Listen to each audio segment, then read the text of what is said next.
introducing the Elections Committee members attending this session today are Edith Acosta, Marjorie Tashane,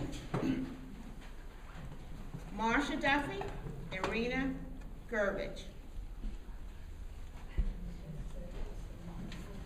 And I'd like to thank them all for their great participation this year and hoping for much success.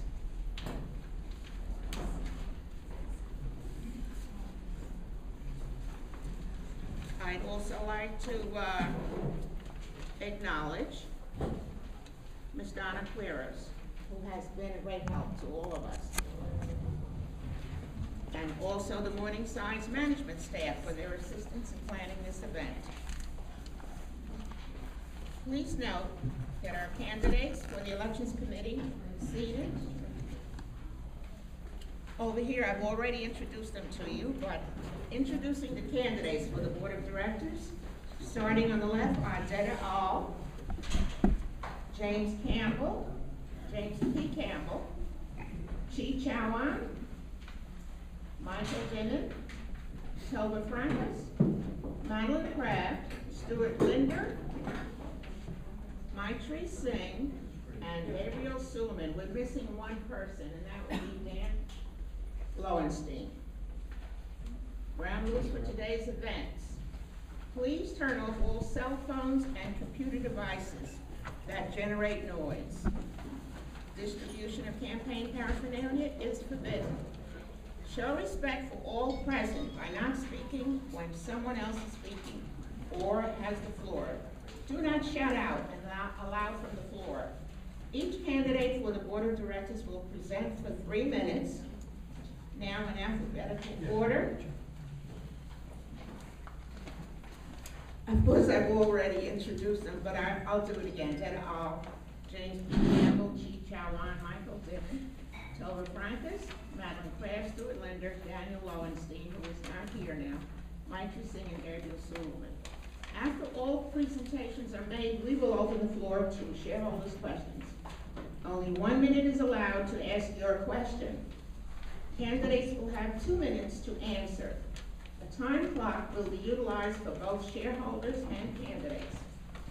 A sign will let you know when you have 10 seconds, first 30 seconds left, and then 10 seconds. When asking your question, please give your name, building number, and please specify whether your question is addressed to a particular candidate or to all candidates. Questions only, please, no statements. In order to provide all shareholders with equal access to the question and answer session, questions will be asked by lottery. You may obtain a lottery ticket from any Elections Committee member. If your ticket is drawn and you do not wish to ask a question, you may not cede your question time to another cooperator. Once your question has been answered, another ticket will be drawn. Limited time prevents follow-up questions until everyone else who wishes to speak has had an opportunity. If all first-time questions are exhausted, shareholders have an advantage to ask additional questions.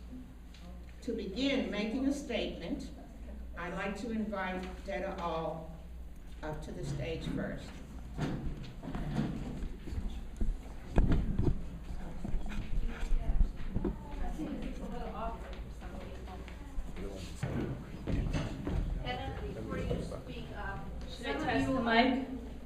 Some of you are accustomed to the wooden clock here. It defeated me last year. It won and I lost. So this year I have my own little clock that I can at least make work the way I know it works. So I'm going to use that. The bell is a little quieter, but you can still hear it. Okay. Before you start, Detta, Okay. I understand there are members of the audience wearing campaign buttons. I must ask you to remove them.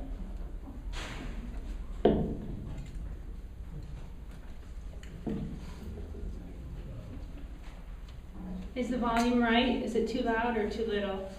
Okay. Okay. Okay, hello everybody. Thank you for coming. This co-op is self-governing.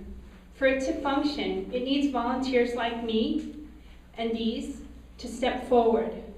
And it needs people like you to come, to listen, to become educated, and to participate. I commend you all for caring and for being here tonight. We are all stockholders in a corporation.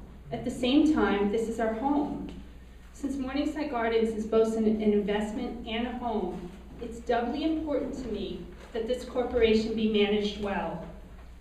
I stood before you on this stage 5 years ago running for the board. Having already attended tons of board meetings and been an MGCA officer, I was prepared for the complexities of this co-op. Being on the board opened my eyes further to the complex nature of our corporation.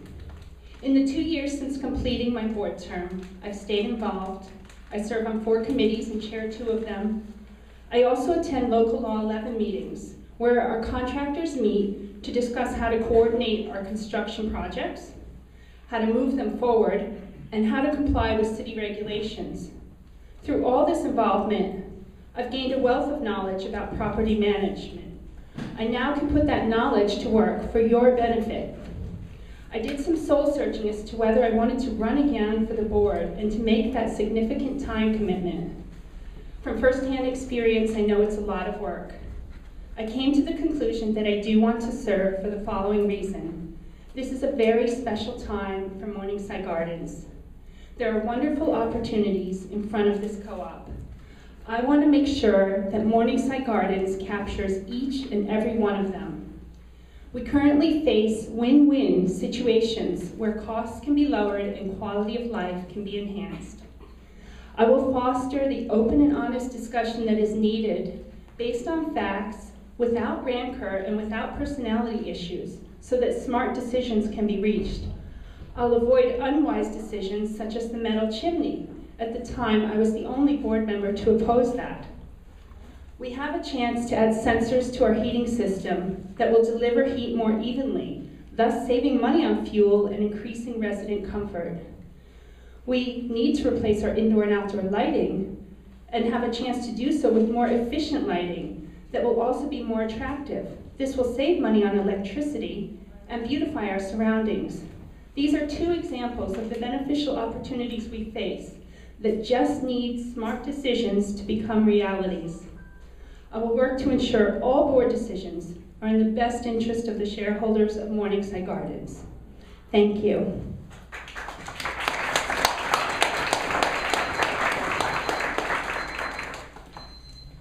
Next up, James P. Campbell.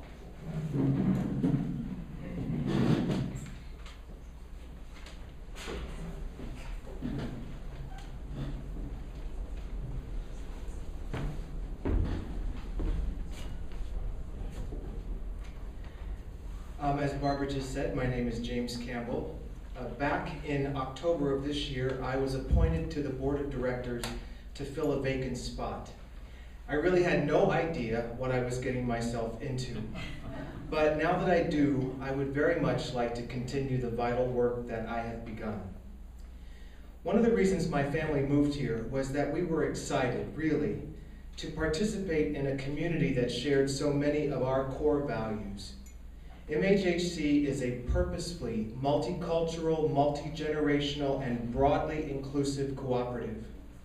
This remains so years after reconstitution and resale price changes because so many of you work so very hard to keep that vision alive with events like the Hands Across the Street potluck, which I participated in this year.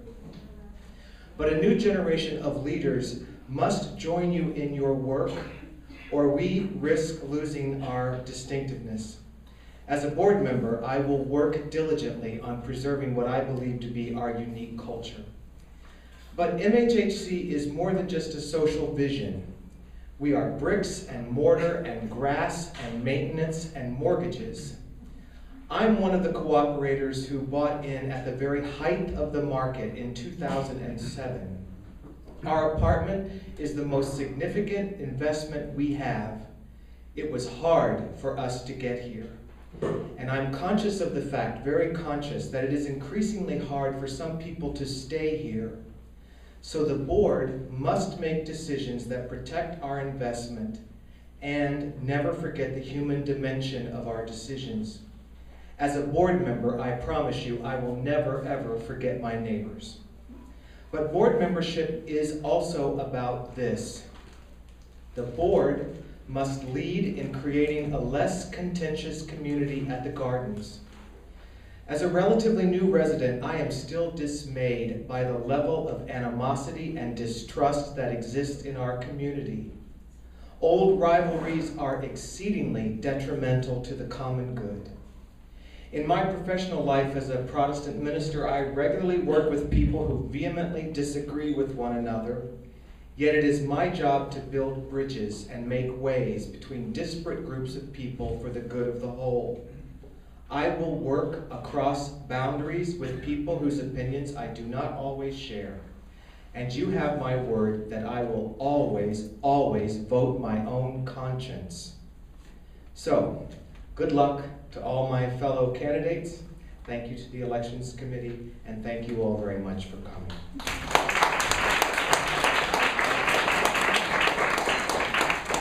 Next up, Chi Chawan.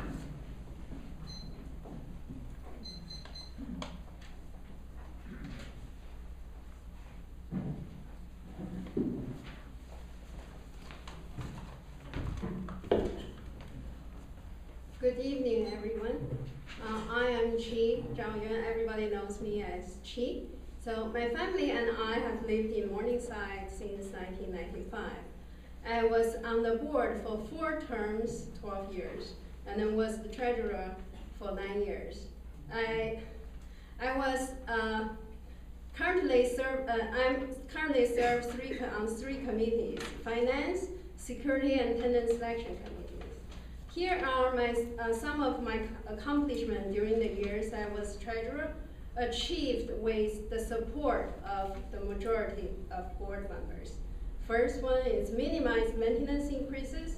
Total maintenance increases from 2001 and 2008, that's 8 years, was 17%, with an average annual increases of 2%. As compared to the last 6 years from 2009 and 2014, when the total maintenance increases was 37%, cumulatively it was 42%, with an average annual increases of 6%.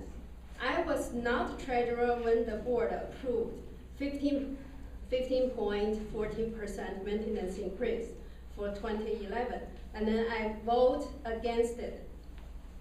The second one, eliminated unnecessary overtime, which cost Morningside more than $1.1 million between 2008 and then May 2011, and worked vigorously to put MHHC's financial situation back on the right track. Third, discovered the 45 so-called vacant residence parking spaces due to mismanagement by the previous manager.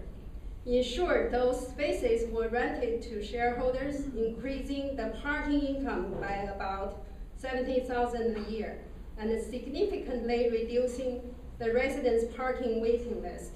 The fourth, obtained an affordable loan for Morningside that did not raise our maintenance, paid off our previous mortgage, and brought in $16 million for capital improvement.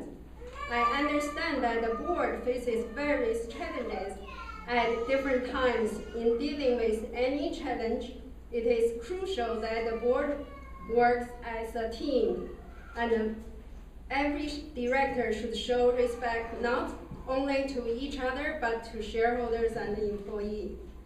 I'm running for the board again because I love Morningside. And I thank you for your consideration and then continue the support. Thank you very much.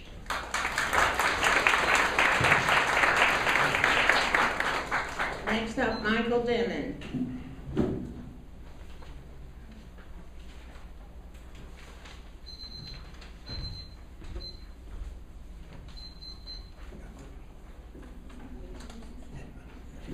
Hi, I'm Michael Dimon. Of all the candidates up here in front of you tonight, I'm the newest at Morningside. I was a contractor for many years, as well as an IT consultant. For the last 10 years or so, I've been in upper management at a mid-sized corporation in Manhattan, running multi-year projects and guiding the direction of the company.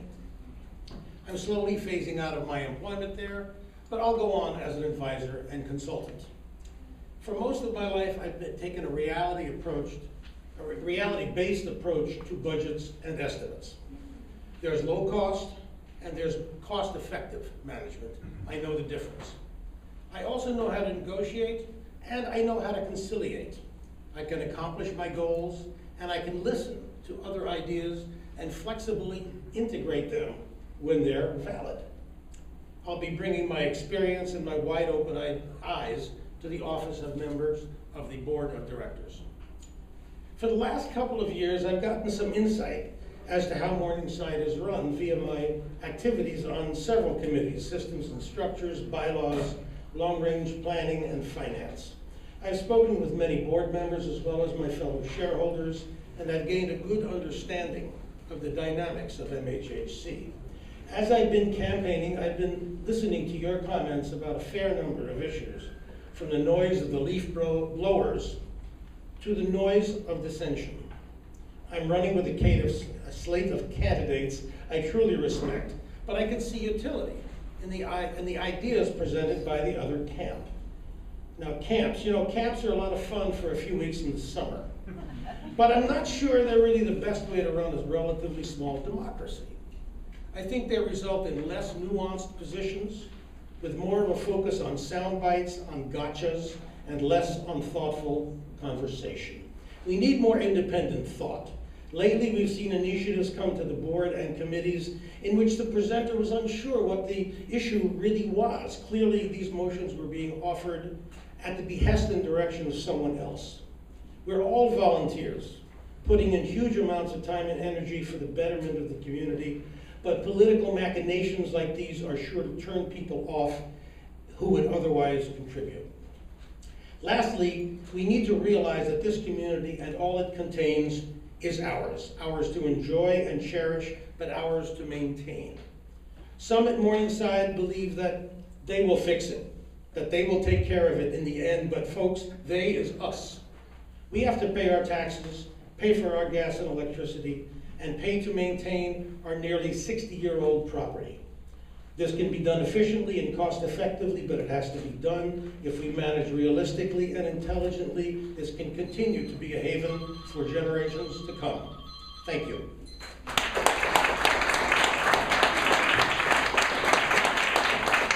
Next up is Tova Francis.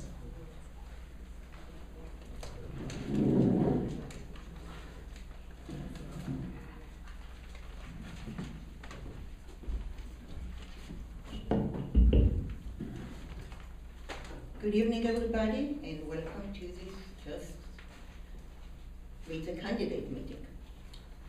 My name is Tova Francis. I'm a candidate for the board of directors, and I hope you support my candidacy as you did in 1996 and 2006. My husband, our infant son, and I moved to Morningside Garden in 1962, and it has been our home ever since. We raised 3 children here. 2 of them became shareholders in their own right, and our first grandson was born here. While we lived here, I earned a PhD in medical sciences from Columbia University and became an associate professor at Cornell Medical School. My professional experience includes managing employees, preparing detailed budgets, data analysis, long-range planning, and building teamwork among supervisors, colleagues, and employees. I served on the board of directors between 1996 and 1999. In 2006, I found myself in the dual role of MHHC president and acting manager. I served as acting manager for 6 months and as president for 3 years. I've also served on many MHHC committees. Long-time residents will certainly not forget the deep ditches that scarred our ground in the late 1990s after the major infrastructure work.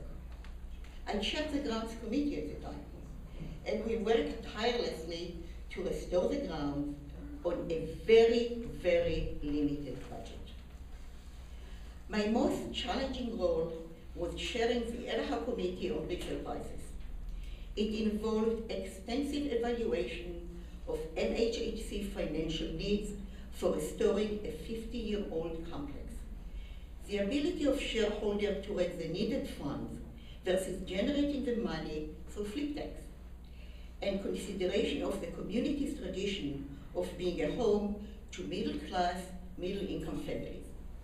It was a long, challenging process. Eventually, the shareholders spoke. The price was changed, and to date, the flip tax generated $11.5 million, just about the total cost of local law 11. The completion of local law 11 reminded us that we live in an urban jewel. Just about every potential shareholder tells us at their tenant selection interview that our ground attracted them to Morningside Garden. If I were asked to name the one item I would focus on if elected, can I finish? I think we have a minute. Finish? Okay, thank you. I would focus, if needed, my response on big grounds. My goal is to work with the system and structures, long-range planning, and grant committee to develop an affordable plan to return Morningside Garden to its former grandeur, cost-effectively in a way that minimizes inconveniences. With your support and your vote, I hope to continue to show my appreciation and dedication to the welfare of Morningside Garden. Thank you.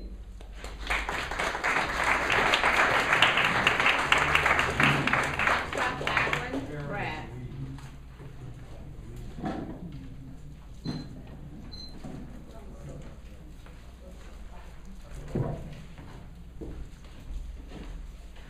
Hi, I'm glad everybody could come tonight. And I'm going to talk briefly about personal qualities that I have that I think will be beneficial to everybody in having me on the board. So, I'm a hard worker. I'm a problem solver. I've been an innovator. And I want to tell you what evidence I have to support those claims. From 2000 to 2011, I was an assistant professor at FIT teaching biology, and I created and implemented the very first online science course for them. I also conducted a clinical trial under the auspices of FIT, but for the company Wacol Industries. And it was one of the first times, or the first time, FIT had ever participated in something like that. Prior to working at FIT, I studied for my PhD at CUNY Graduate School. I did my lab work at Hunter College and completed that in 2000, and that's when I started working at FIT. Prior to that, I worked for a company that many of you may not have heard of, but it was very big in the 80s. It was called Wang Laboratories. They were a mini computer company, very big in the word processing field, and I had many positions there. I was promoted 7 times in 13 and a half years, and I ended up managing a group of over 50 analysts and consultants there. And I have to say that in any position I've held, I've always had positive, mutually respectful relationships with coworkers, with superiors, and with people that worked for me. And I think that's very important to bring to this co-op. Some of the issues that I'm concerned about at Morningside Gardens is a very recent one that happened, and that's the bicycle storage and management here at Morningside. And I think that one of the things we failed to do in the case of the bicycles, everybody agreed that it was the current outdoor storage was an eyesore, There were a lot of bicycles that weren't used. But I think we all could have benefited by, before taking action, we should have had a very strong plan in place and a way to handle bicycles throughout the complex, indoor storage and outdoor storage. So I think my time is up. Thank you for listening, and I hope you'll vote for me. Thank you. Next up, Stuart Linder.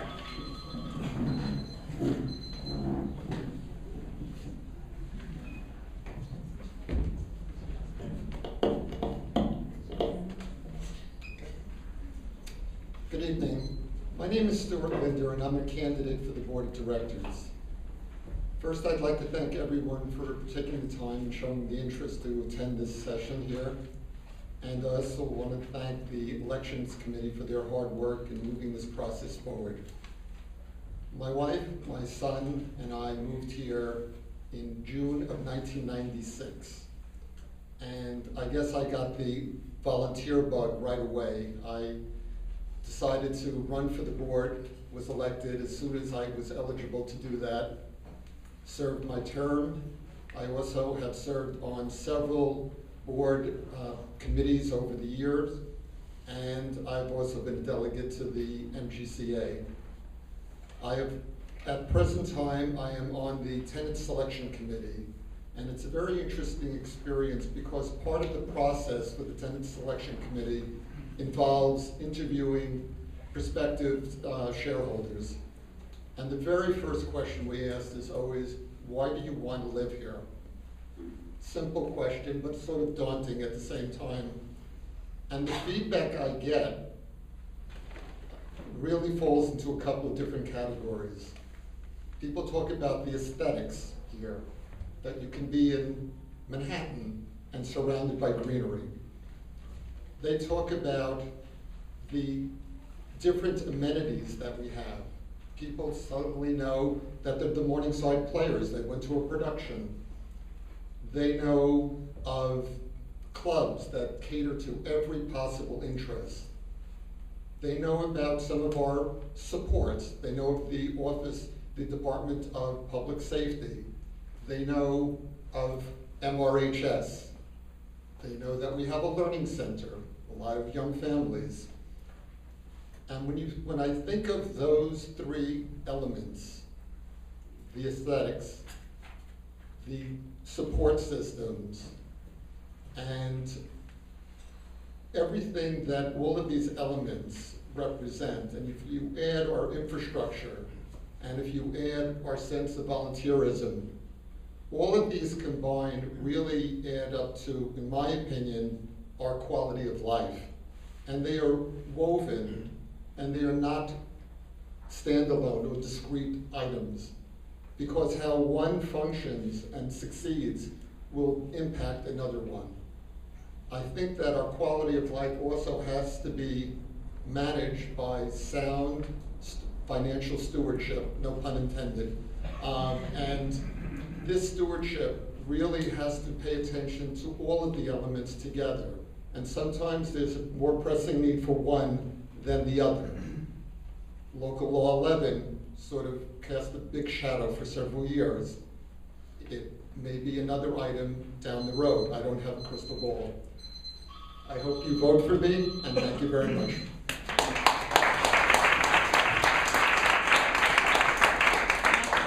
Daniel Lowenstein. Good evening, everybody. I'm Dan Lowenstein. I've lived here since 1997 with my wife Wendy, and we've raised 2 kids here, now 2 teenage boys. We love living here. For my professional life, I'm a senior manager in a nonprofit healthcare organization. I'm running for re-election and would be honored to have your support. To understand my positions and where I'm coming from, it's important to know where we have come from just 3 years ago. In 2011, Morningside Gardens was in crisis. Our costs were out of control following 3 years of massive deficits totaling $3.5 million. We just had a 15% maintenance increase The city halted our brickwork project, the bank was not approving our loan, and an unsuccessful campaign to remove 3 hardworking board members divided neighbor against neighbor. You elected me to the board, and the board elected me president. Soon after, we discovered serious financial improprieties and mismanagement, and the general manager resigned. Hurricane Irene damaged over 100 apartments, including ours. Our crumbling chimney had to be replaced. But we took on these challenges. The bank approved a more reasonable loan that met our capital needs. We reduced our expenses, brought in more revenue, and restored our financial health. We got the brickwork project moving again, and we hired a professional management company. We also had some failures. The replacement chimney we were advised to construct has been plagued with problems and is a downright eyesore. We took too long to repair the apartments damaged by Irene. Under new board leadership, we continue to make significant progress in some areas. Management company has put controls in place, negotiated better deals, and saved us money. We have had 3 straight years of surpluses. We compost. We can see daylight. In other areas, we have fallen short. Dwayne Reed space remains vacant, depriving us of about $200,000 a year. Management has made some frustrating mistakes and needs to be more responsive and communicative with shareholders. We've not treated many important groups and organizations with the respect they deserve.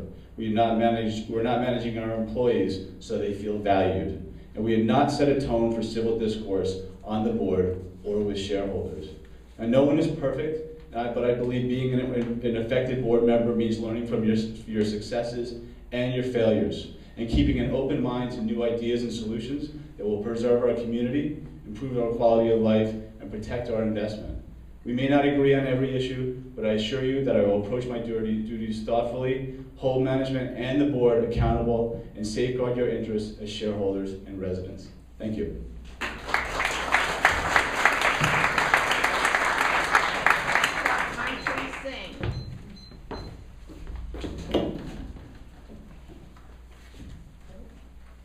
Good evening, my name is Maitri Singh. I've lived here at Morningside with my husband for about 12 years, and I've had the privilege of being a member of the board of directors since 2011.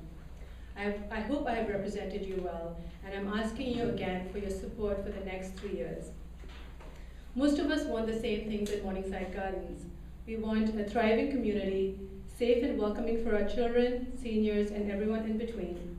We want our buildings and infrastructure maintained wisely and efficiently, along with the right people in place to do so. We want attractive grounds maintained thoughtfully, consistently, and cost efficiently. And we want to ensure more than sufficient resources, both financial and otherwise, to continuously improve our collective investment. We may differ on how we go about achieving these fundamental goals. I commit to achieving these goals through fair, balanced, thoughtful, and independent analysis of the facts and how they impact people. My professional experience includes successfully managing large projects, staff, and budgets, while focusing on challenges and solutions. I commit to treating staff, fellow board members, and cooperators respectfully. Let me tell you about some of my qualities that I've relied on in the last 3 years. The first is to come to board meetings ready to adapt and with an open mind.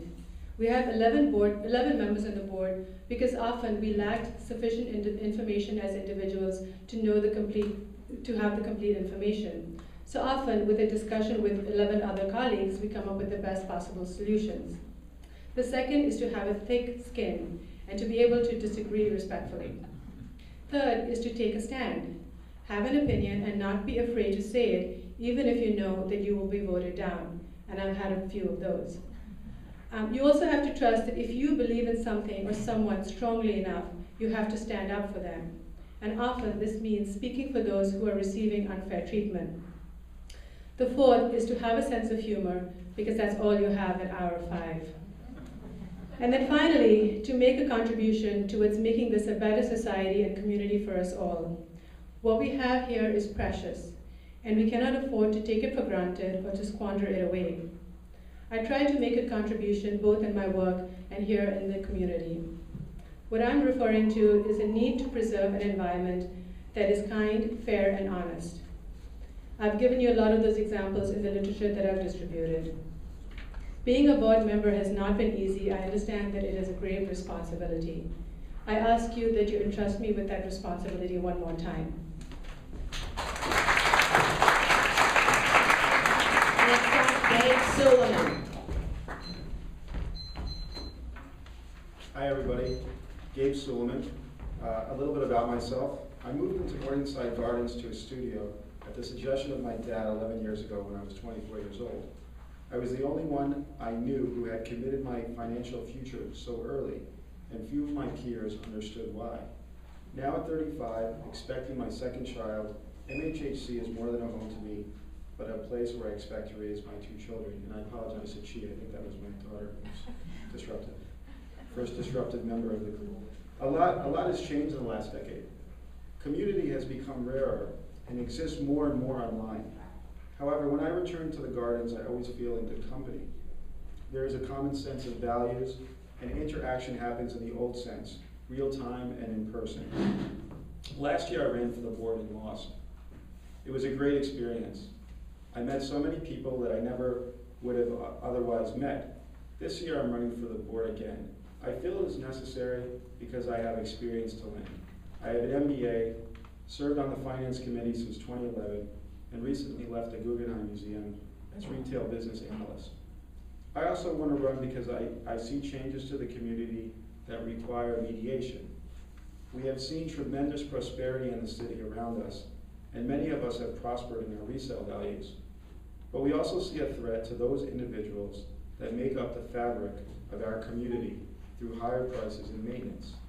We are a unique specimen here that I believe should be cared for and nurtured, but not made extinct through higher common costs. Another reason I wish to run is the need for mediation with how we interact with each other. Promoting civility is paramount to my interest in joining the board. Civility with our dialogue, civility with how we treat our employees, and civility with how we disagree. Here's a brief quote from a New York Times article from 1982 that inspired me and that I'd like to share. This week, there have been celebrations to mark the anniversary of the development's opening. The residents have put on skits, shown home movies, conducted apartment tours, arranged dinners, and planted commemorative trees on grounds that seem to be litter-free and that abound with honeysuckle, hydrogenas, and impatiens. I hope I pronounced that correctly. It has that wonderful cosmopolitan quality of a city with the attitude of a small town. It is genuinely integrated, but integration is too thin a word to describe it. The integration is racial, ethnic, by age, sex, vocation, and avocation. It is middle class in the best sense. Unquote. Morningside Gardens is truly a unique and special place. We are at our best here when we come together, and are at our worst when we don't. I'd be honored to have your support for the board of directors. Thank you.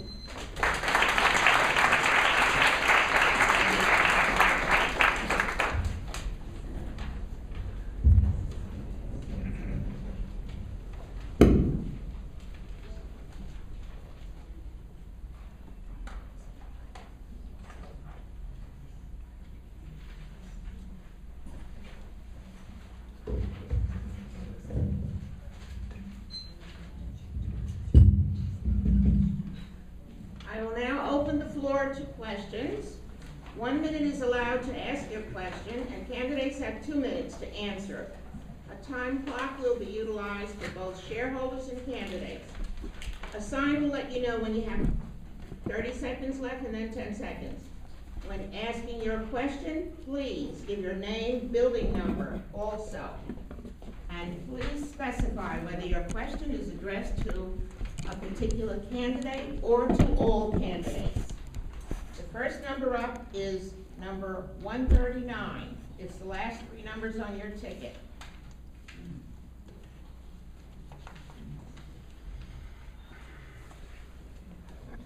Okay, let's try it again. Number 138.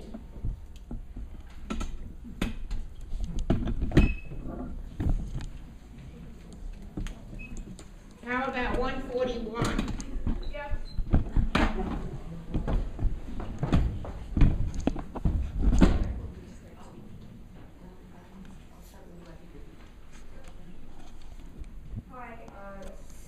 Cynthia Taylor, partner at 421B. The ability to admit and learn from your mistakes is a big part of leadership. Tova, when you were president and I started on the board with you and we were hiring the previous general manager, you did not disclose to the board that he had 3 personal bankruptcies in the last 5 years. This information is public and would have come out in the background check you ordered. Had we known this, we might not have hired him, or if we did, we may have provided extra oversight when it came to his handling of our finances. After the previous general manager left, it was discovered that we incurred foul. Why didn't you disclose them to the board? And Detta, why, after knowing about the financial mismanagement of the previous manager, did you continue to support him? And in looking back, did either of you consider this a mistake that you would have done differently? And for the other candidates, can you please tell us about a mistake you made? Excuse me, your time is up. Well, I'm asking for Please save questions. the next question for a second time around. And for the other candidates, can you Please save your next questions for the next time around. All right, so the question's just to Tova and Deb.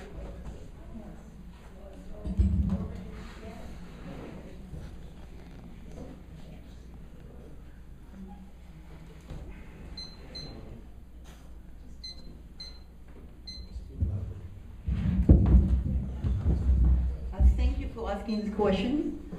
No, I did not know that he had 3 bankruptcies. I did know that he had 1, and I can tell you some story about how it came about, which I've just come across it. I've just come across someone who had a stroke, stayed 2 weeks in the hospital, was getting a bill of over $500,000. This person is fighting the insurance company, watching his fight with the insurance company that refuses to pay the bill. I can see someone go bankrupt. I knew that he was dealing with a mother-in-law that had liver transplant. There were enormous hospital bills that apparently the insurance did not pay, and this is why he had bankruptcy. I did not know there were 3 of them. This is news to me. Well, why didn't you tell us about the first one? No, please hold the question. That was No, that's not allowed. part of my Please hold your question. Okay, let's, Deb. Hi, okay. Thank you for the question. Serving on the board is always something I do to the best of my ability. I understand there is this continued narrative about our former general manager, Mike McMahon, and some mismanagement of funds by him. While on the board, there was a thorough investigation that yielded very inconclusive results. That was then forwarded to the district attorney, and there was another thorough investigation that showed that there was no mismanagement of funds. I do understand this continued narrative, but it's not the case. It's been investigated at every level. But I did move on at the time. When our general manager resigned, he resigned, whether it was due to unfair pressure or not. My job as a board member then is to go with the current situation and to not try to get back something that happened. So no, I think I am being somewhat mischaracterized to say that I continued. I looked for the next solution. My focus became on getting in new management, and we did a thorough investigation whether we should go with a management company or with an individual manager. And as always, I just tried to foster a board discussion that would be very open and honest about the pros and cons of each. And I was quite active, actually. I attended all of the interviews of all of the prospective new candidates. So all I can say is that once the problems happened, with our previous manager, I moved on and I did the next constructive thing. Thank you. Next questioner holding ticket number 140.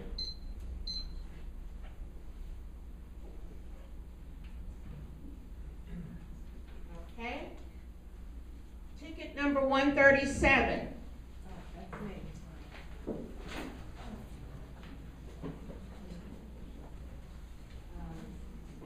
Hi, I'm Gil Marcella. I'm in Building 3, and in September it'll be my 4th year here.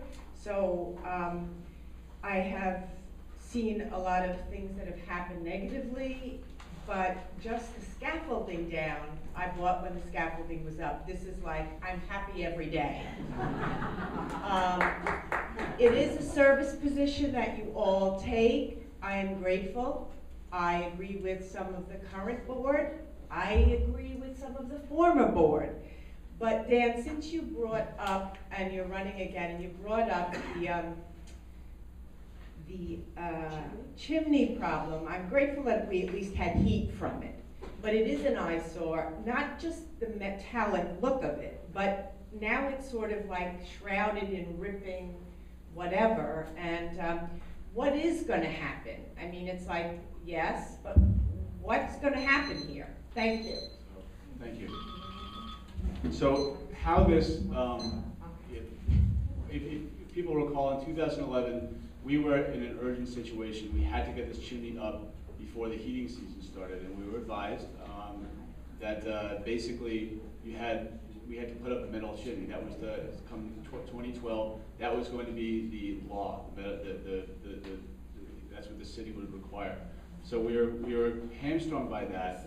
We were advised by our engineers on some firms to look at. We picked a firm that we thought was reputable. They put it up. It's been plagued. It's been plagued by problems. It did not go up in time. We thought it was going to go up in 6 weeks. It took months, and we ended up with the stuff outside. Either the temporary boilers. Now we have this thing, and we need to have some kind of a mitigation. It shouldn't be metal, and it doesn't have to be metal. And at the last board meeting, I brought up that now that we're out of this heating season, we need to do some kind of a mitigation plan. I faced a lot of resistance in the board at this last meeting by the president saying, no, this is what it is, and this is what we're going to have to live with for 25 years. I don't believe that's true. The general manager doesn't believe that's true. One of the problems we have as people get kind of dug in on their positions and they don't see other solutions. I think that we can have a solution for getting this thing done, for getting some kind of a mitigation plan that'll make it look less ugly the way it looks right now.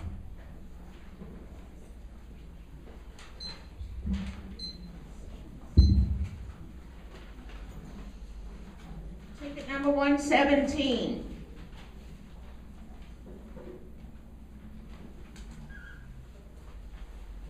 Okay, let's try 136.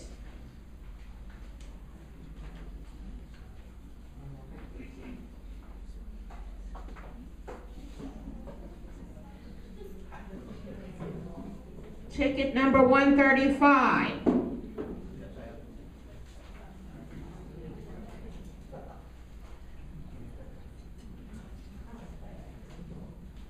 Neil Rothfeld, Building 2. Anything to know. Over the last 19 years, 10 of those years I served on the boards of MHHC and MRHS. I really, some mention has been made, especially by Michael, where I appreciated your comments. I really deplore the current campaigning season with slates and really the kind of personal attacks that have been going on over the last several years. It might surprise some board members and candidates and board members to know that this didn't go on at all as recently as 7 or 8 years ago. So my question is, as Michael indicated, you're all for independent thought, and so am I. And I want to make sure you can do that. Any candidate who has approached me knows that I don't vote for slates, I vote for individuals. So please distinguish yourselves from the other candidates, including those on your slate, by concisely stating a particular issue other than civility. I'm all for it, but we've heard enough. I want to focus on an issue that's considered important to you And please don't repeat one that, as someone's already mentioned. Just very briefly, but I want to hear different ideas and what's the most important thing that you would deal with.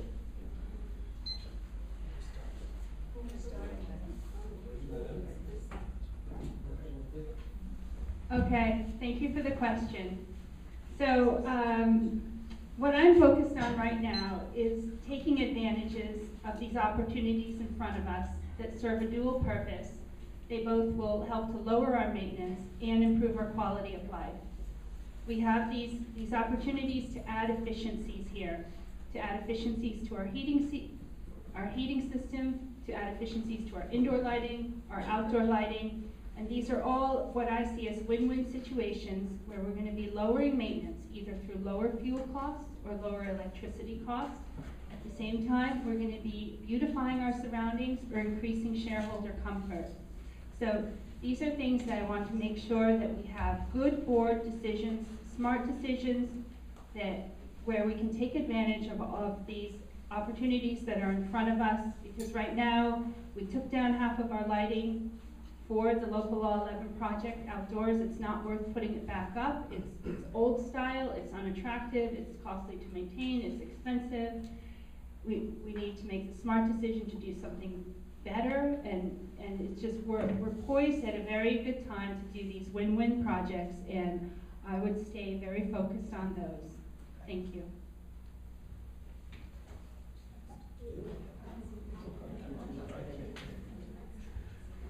Well, when I moved here 1 year before the scaffolding went up. So I had a sense of what the place actually looks like, including the grounds.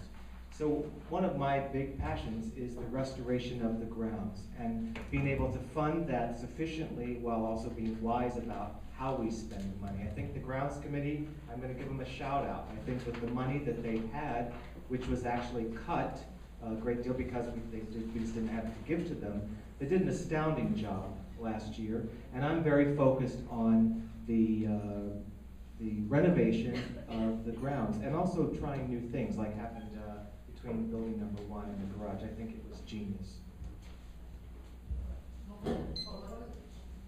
How they did the different kind of plant. It used to be grass and bushes, and now it's mulch and different kinds of flowering bushes and all kinds of different things. It looks different, and it's easier to maintain.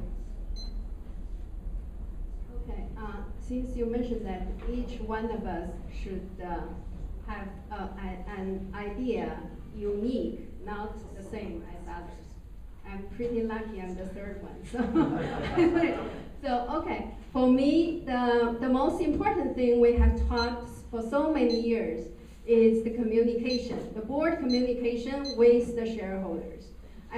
As you can see, the recent few events, like a few issues about bikes, and then about treatment of the employees, that's all like a lack of communications to shareholders.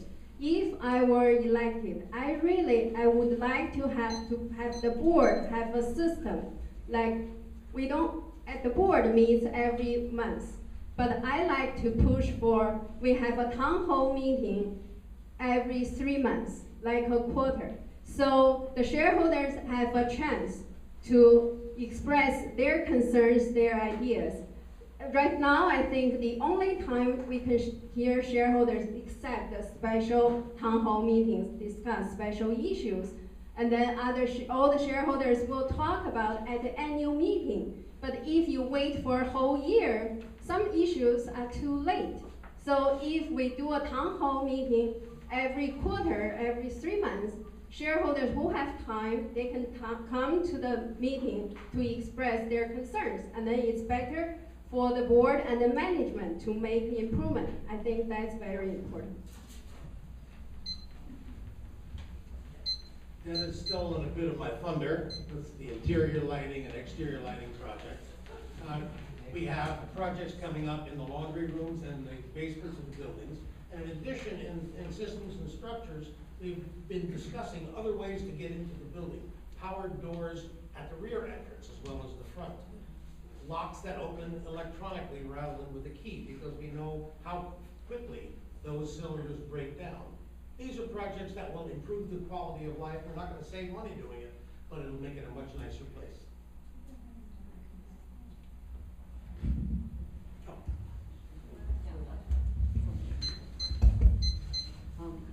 Well, there are 2 points I'd like to focus on. One is ground. That's been my big love all the way back when we served together on the board and I was the chair of the committee, as you remember. I think that we cannot continue treating the ground as a second or third item on our agenda. I've seen this year, the budget for the ground is $75,000. It used to be $120,000 before local law 11. And clearly we have a lot more to do. I would like us to put more in the ground. I would also like to see an overall plan of planting. No, I do not want another master plan. What I would like to see is a complete overview of planting different areas, how they should be positioned. We have a beautiful topography here. We have 3 levels of ground.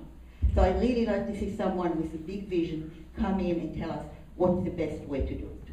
That's one thing. The other idea that I've actually expressed before is about communication. What I'd like to see is that the board, the representative of the board, or 2 of them, will actually sit in the lobby, let's say, every weekend, every other weekend. There are 11 board members, so they could divide the job among them, and in a totally informal way, speak to people. Just like people are campaigning in the lobby, I think it would be a great communication tool for board members to sit there, be announced the date, the time, and so on, and actually answer questions of issues as they come up. Unfortunately, louder? Okay, unfortunately, Chi stole my favorite position, including some town hall meetings throughout the year for shareholders to express their point of view. I think also when we deal with specific issues, like bicycles, we should get some shareholder input from people who actually use the bicycles and may have some intelligent things to say about them. The last thing I'll say is I'd like to see the area north of Building 4 in which I live. I did see some plans at the board meeting yesterday for renovating the refuse area. I think that's extremely important, not only to Building 4 shareholders, but everybody who enters through Amsterdam Avenue is exposed to that eyesore. So I'd like to see that the architectural plans that were presented to us, I'd like to see them implemented. And I have to do a shout out to the management company and Russell specifically, because Building 4 reps met with him, we gave him input about what we thought we needed in the refuse area, and we had some recommendations and changes to the architectural plans he showed us. And I noticed that last night, some of those recommendations were actually in the new plan. So a shout out to them. Everyone who is here in this room came by way of our walkways, all 8 layers of asphalt that have been piled up over the years. Our master plan, our engineers that we hired, not at a cheap cost, have been clear about a different approach rather than the yearly semi-digging here and there, a little bit of tar here, a little bit there. They're uneven, they break, and it's as predictable as New Year's Eve. It is this type of infrastructure that's a whole lot less glamorous than maybe the grounds, and I know it's maybe a unpopular thing to say, but I believe that our infrastructure is both visible and invisible. And what is below the asphalt? How are we paying attention to the underbelly of what we have? Why are our walkways sometimes uneven to the walk? They should be safe, they should be contoured, they should be thought of in a different way than just temporary solutions. I know that it's an easier way to do it, much cheaper, but is it cheaper in the long run? Is it cheaper if someone takes a tumble because of an uneven space in our walkway? So that would be something that I would want to pay attention to. I think the infrastructure is our blood that runs through our veins, and I really think that we need to pay attention to that. It's a little less sexy than some of the other things, but it's a whole lot important. Take care. So our management is really only as effective as the oversight that we give them as a board. And I think we got it a little backwards a few years ago, where management was kind of running the board, and that was wrong. And we saw the results of that. And I think that what we brought in the management company, it doesn't matter if it's a company or a person, we have to give them the guidance and the oversight for them to do a good job. I think that has been, in some ways, they've done a lot of good here, and that's been good. I think in other ways, we've really missed the mark.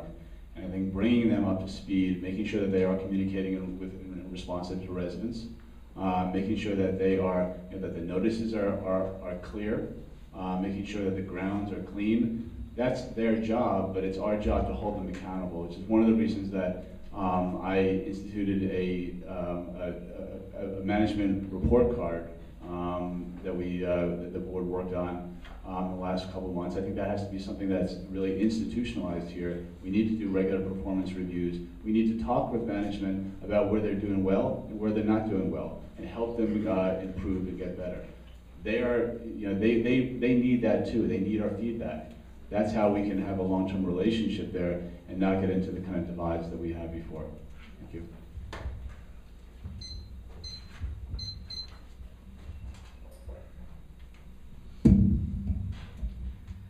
The issue, can you hear? Okay. The issue that that hasn't been mentioned yet is providing respectful and adequate support for MRHS, and that's something that I've worked towards on the board personally, and then also as a board member.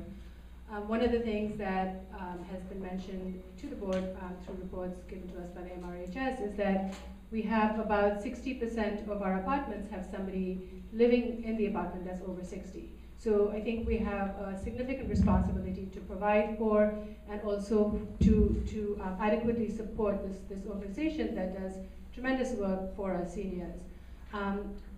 Some of the funding that has been requested has not been consistently provided. MRHS has ideas of how to expand this space that they currently have so that they can make it more usable for seniors, and these are all propositions that I think are incredibly worthwhile, and I think often have not received the level of support and respect that is deserved in the board. So that's something that I feel strongly for, and I would continue to advocate for.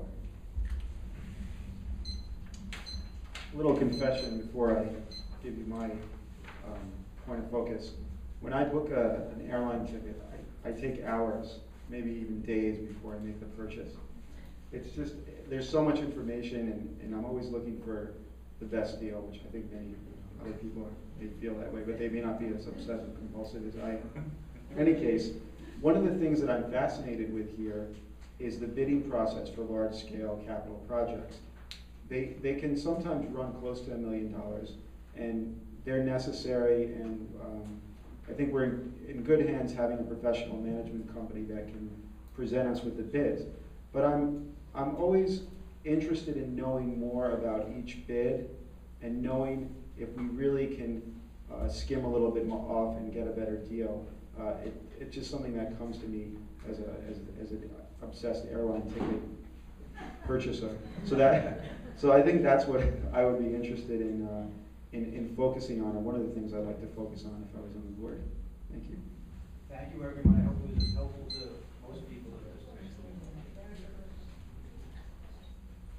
Number 134.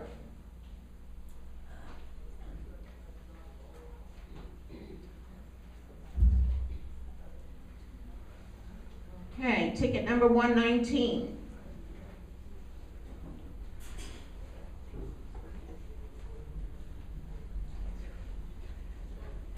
Hi, I'm Sarah Eggleston from Building 2, and my question is to each candidate, and it's regarding employee relations, and in reference to the firing several months ago of a longtime Morningside Gardens employee. I would like to know what each of you think of how the board handled that issue. And together with that, if you have any thoughts about what you would like to see different if you were elected to the board in regard to personnel policies and the board's relationship to employees. It'd be nice to hear. Thank you.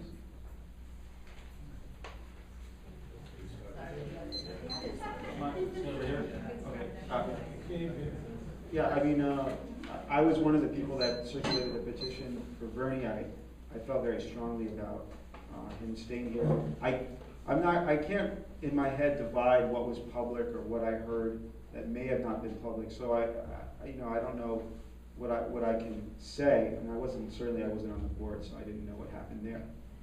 I do know that I feel that it wasn't a good deal for him, obviously, because he fought the initial terms.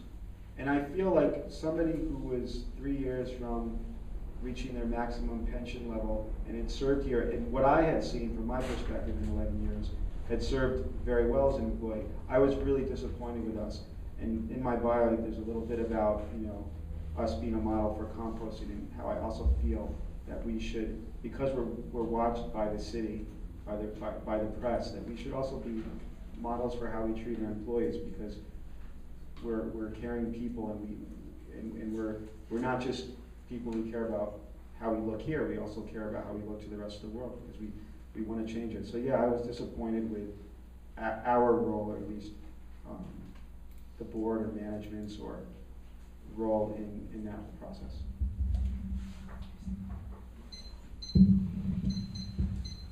So I know the decision was given as a board decision. I am on the board. It was not a decision that I think was handled well, so it's an embarrassing decision. It's not one that I think there were many things that could have been done better. I think our employees deserve better, and we can be a lot more humane and a lot kinder. And given the tremendous outpouring of people who came here for that meeting, a simple question was asked if the board would reconsider their decision, and Dan and I said we thought that, speaking for you, Dan, that we should, and everybody else disagreed. So that was done publicly. I think 300 plus people in a room. There was an outpouring of emotion, not just emotion, facts that were given. I think should have meant something, and should have had the board reconsider their decision, and it didn't occur. So I have to say I disagree, and it was handled poorly. The question about personnel, personnel issues going forward, I think we need better checks and balances. I think we need a personnel committee that actually meets, so that there is some recourse. Sometimes people make mistakes. People make decisions that might not be the best decisions, and we need to have a place for our employees to go to, a safe space for our employees to go to. We need to have someone looking at personnel files. We need to have somebody looking at evaluations. These things are not in place. So I think we need to do a tremendous amount more to guarantee fairness for our employees, and I think that was lacking tremendously. I'm not going to speak to the decision itself. I think those who know me could know my feelings about it. But I think what that situation was emblematic of a larger problem we have with our employees, and that is the morale of our employees. Most of our employees is terrible. They do not enjoy working here. They do not, and as a result, they could be, if they did enjoy working here, they'd probably be more productive, and we'd probably have better relationships with them. This is not how it is with all cooperators. You know, we have management and union, and in many cases, in many buildings, they get along, they collaborate, and it's a good relationship. We don't have that. We have a more of a confrontational relationship with our staff, and I think that is a shame.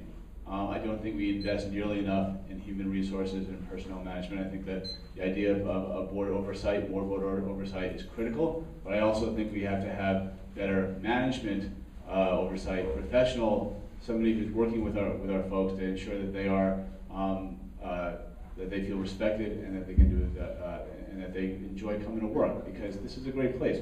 These are not people, you know, these are the people that are, you know, I mean, they're making our home better, and they deserve better, and we'll get a better place as a result. Thank you. As to a specific employee that was cited earlier, I was not on the board. I was not privy to any of the confidential discussions that were occurring. And so, emotions aside, and I know this is a very passionate topic, I do not have enough information to make a stand, and I do not want to make a stand based on partial information. I think that's a very dangerous road to lead. I know it's easy to say that this is an outrage and to go on 40% or 50% information, but I would prefer to be steadfast and wait till I have the entire story. Unfortunately, with personnel issues, with union issues, with closed sessions, with confidential information, should I receive all the information, that would be a big mistake and a bigger problem within our community. So as far as that, I'm limited to what I can say based on my partial information. As far as the morale of the employees, I haven't taken a poll, but I can tell you that several of the employees that I've known for many years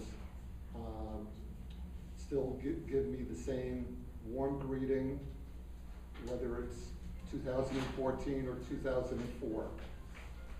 I appreciate what they do, what their issues are beyond when I see them, when they're home, when they're out of my sight, doing something else I can't speak to. But I do see a consistency in the level of work and also the approach and the goodwill that I receive from them.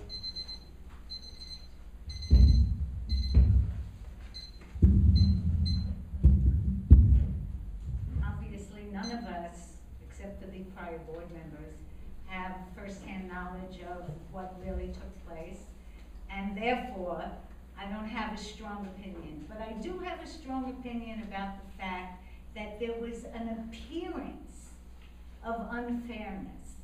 And I think that an appearance of unfairness is important, and it shouldn't have happened. So in some way, I hold the board responsible for doing an incomplete job of dealing with the community about this. Because there were a lot of people here who had very strong feelings about him and very positive feelings. So the appearance of unfairness, I think, should have been dealt with in some way. I don't have an answer.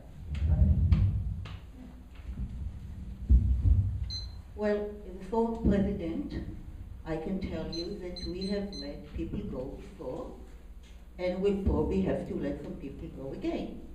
This is the nature of the beast, if you like to say. And the most heart-wrenching experience for any one of us who has been in management and had to let somebody go, that's really a tough decision. And I know it's not easy done. Now, as far as my experience on the other side, of course I knew nothing about this particular case, I'm not on the board, I'm not privy to the information. I can tell you that whenever we were considering letting go of an employee, we were very, very, very careful in studying the files, in reviewing every single piece of data, every nuance, because we know that we have to act, we have to look at the case, both as a prosecutor and as a defense lawyer. Our employees are primarily union people, and the union people, the officer in the union, would like to keep themselves employed, so they have to make sure that the people are employed. And they will try to tear apart your case brick by brick. So we never took a step like that without advice of lawyers, without looking at it carefully, and without, unless we felt that there is enough data there to support our decision to let someone go.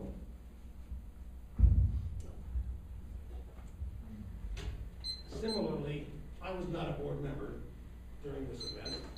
In fact, I don't know who the man is. I wouldn't recognize him if I walked past him in the street. I'm a new member of this community. But the sense I have, and I've spoken to just about more than half the board members about the situation. I know no more than anybody else does because all the board members have been extremely circumspect in discussing this. But what I've been told echoes what Tova just said. The care and the balancing of the issues that the board had to deal with in letting somebody go. This was not done in an unfeeling way, from what I can gather. But I do think that the appearance of unfairness was heightened by the passions that this aroused, and I think by the dissension that I mentioned earlier that exists in the Morningside community. And if that were diffused, I think this situation might have been addressed and might have more easily and might have led to fewer inflamed feelings.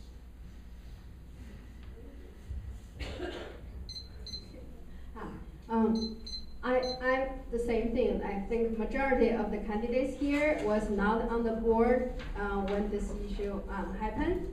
But I think there is, the board really didn't do a good job in dealing with this situation. If I'm correct, I think at the beginning, the board only gave this employee a few days to let it go, to move out. But after all concerned shareholders to have those meetings, to raise questions, to show their support for that employee, I think later they finally make a so-called better arrangement for this employee. So I think this is one place the board didn't do a good job with this issue. The other thing I question, since I'm not on the board, we have a board personnel committee. Usually I was on the personnel committee a few years ago, when that committee was pretty active. But now I question whether that personnel committee was really involved in this. Usually why we have a committee? The committee discusses the issues. That committee includes non-board members, board members and the non-board members, just like a finance committee, like any other committees. Usually the matter goes to a committee. The committee makes certain decisions or recommendations to the board, and then the board discusses. And then I think if it went that way, the issue probably will be dealt much better than this time. That's my answer.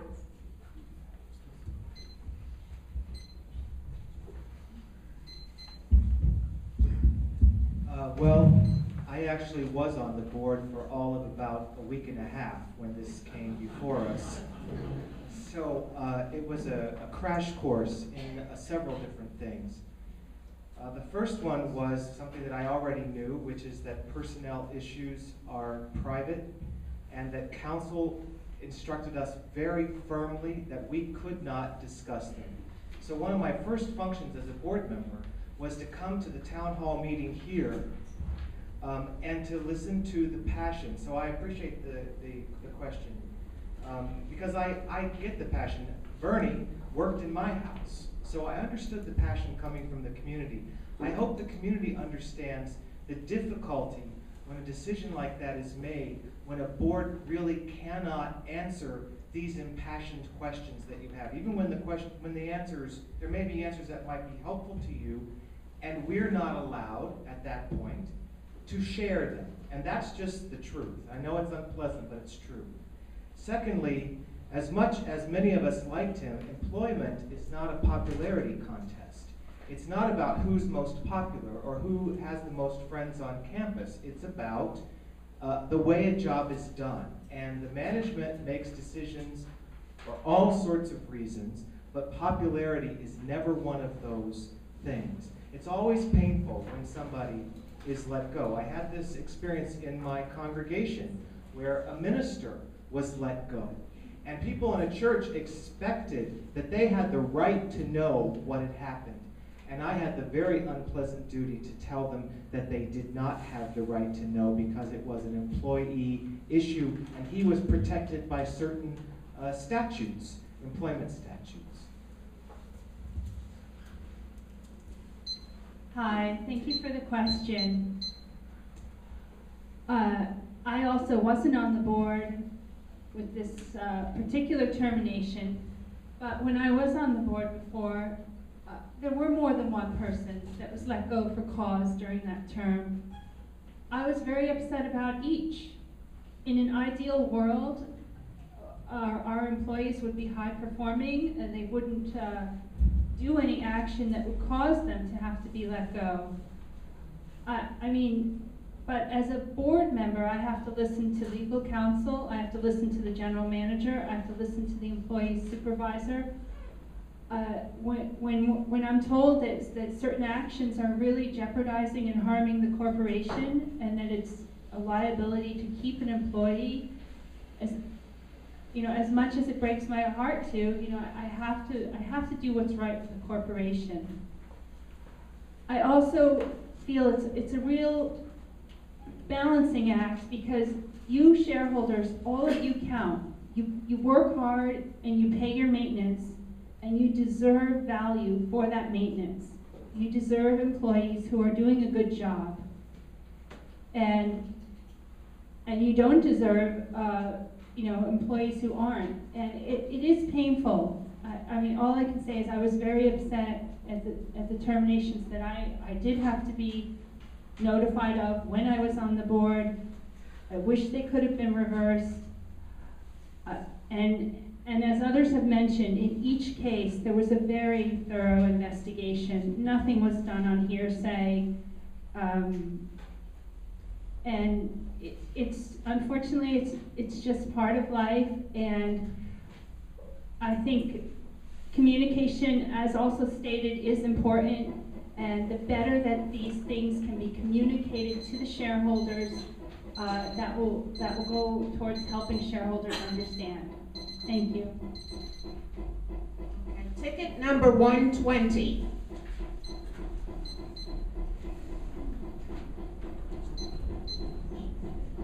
Hi, I'm Ann Bogan from Building 5.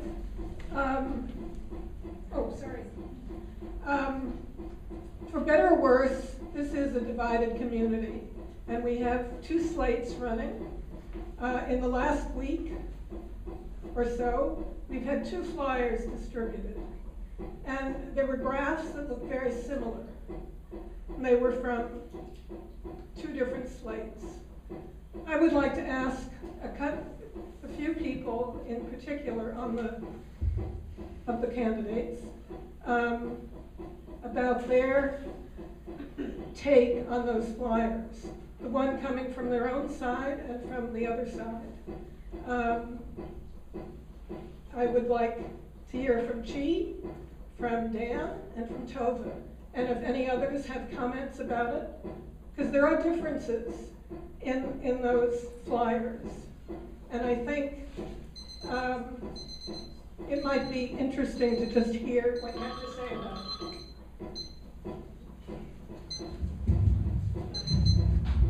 And I wish you would explain which flyer we are talking about.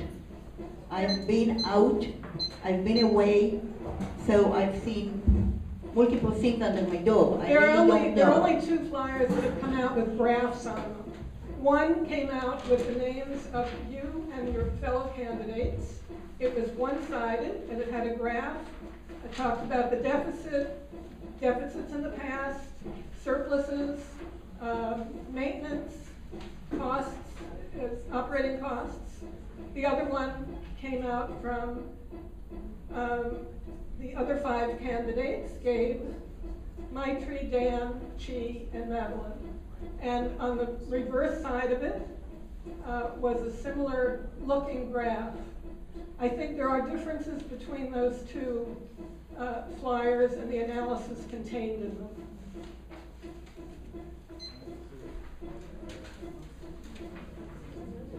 I'd like to speak to that, if I may. Oh, okay, well, then I'll stay out of it. Yeah, it was for everybody. I mean, just to kind of frame the question, because I'm not sure where we're going. I think the question is about the surplus and the deficits and what we've seen over the over the year, and what and there's some differences of opinion on the where we are now and what we want to do with that money. So I think that's it. I don't want to use that. I don't know if that's my time. Should I continue? I was just trying to clarify, but. All right. Okay, I'm going to continue. Actually, I think what Anna's referring to is that I don't actually think we have any disagreement about where we are in terms of our debt, where we were in terms of the deficits, and where we are in terms of the surpluses. I think that we pretty much agree on that. I think there's a broad agreement on the facts. Where I think we have some policy differences right now is that you have right now we have the biggest increase that we've had in the biggest surplus we've had like ever, I think, almost $1.4 million. That is a sign of good management. It's a sign of some leveling off of expenses. We and I would propose that most of that money, more than $1 million, should go back into the reserves. We have a balloon maintenance coming up. We have capital projects. That's where it belongs. And actually, what we should be doing on a long-term basis is not waiting for a surprise to come and hit us when the audit report comes out. We should be budgeting some substantial money for the reserve, so it's not just kind of like a gift. It should be planned. I do think, though, that some of that money, maybe about 15% of that money, should go to the shareholders for a little bit of relief for the 42% maintenance increases. Excuse me, we're having a conversation up here, you can listen though. For the 42% increase in maintenance increases that we've had over the last 6 years. That doesn't mean that next year we're not. So I think that's we've had a lot of increases. We have a lot of people hurting out here, and contrary to popular belief, actually our maintenance is inversely proportional to the value of our apartments. That's just the way it is. Ask any broker. So I think that both for the people who live here, the people who are buying in, we have a duty to keep this really, keep maintenance as low as possible while funding what we need. Right now, by the way, we're earning 0.3% on all that money in the reserve. 0.3%. We have enough money to fund the projects that we need, and a little bit can go back to the shareholders. I think it's for the amount that they've done. Thank you.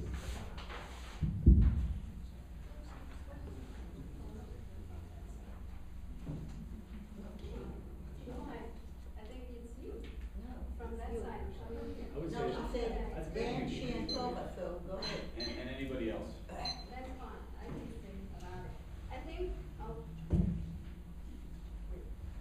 I think Anne's question mainly regarding the chart.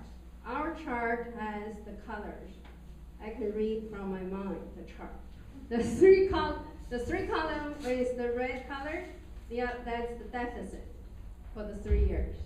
And then the other one is the past, most recent few years, 3 or 4 years, which we had the surpluses. And then the deficit really caused mostly by the mismanagement during those years from the previous manager. At my opening statement, I mentioned that the overtime, it cost all the shareholders during those years is more than $1.1 million. Okay, and then starting 2011, after the previous manager resigned, when Dan was the president, we vigorously cut down the overtime. Even before he left, we tried every month. We asked for the hours of the overtime. If you attended the board meetings, you can tell. I reported overtime hours each week for that month. So we tried to cut. After he resigned, we were able to cut those overtime, unnecessary overtime. So that's how it happened, starting that year, and then towards that year, we had some surplus. Since then, we had surplus from 2012 from now. So the previous 3 years, of course, there are other issues of the deficit. But overtime, unnecessary overtime mismanagement, was a big issue. So I agree that there were other high like taxes and then insurance money, but the key thing is unnecessary overtime. That's my answer.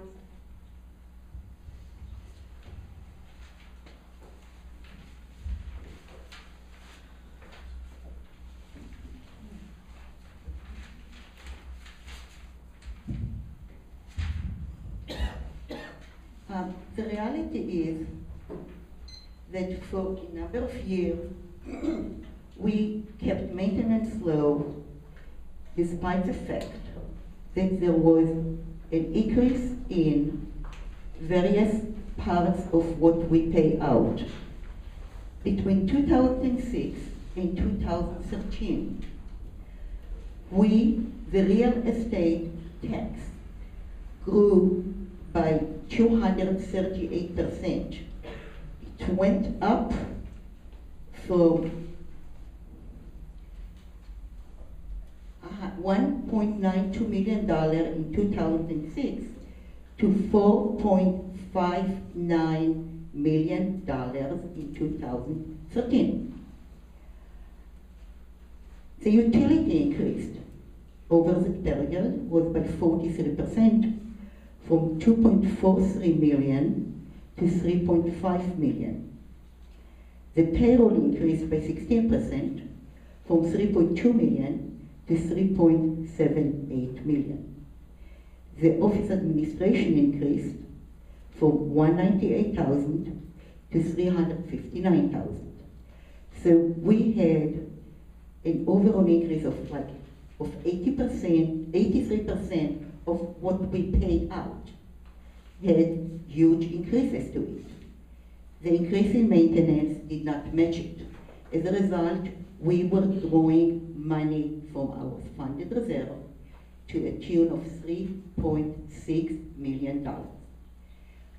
In 2009 and 2010, the long-range planning committee was working to refinance our mortgage because we had all those capital expenses, like local 11, elevator, you name it. We asked 10 banks to give us the suggestion. Time. What would they offer us? And each and every bank that responded, 8 of the 10 responded. Time. Time is time. Sorry.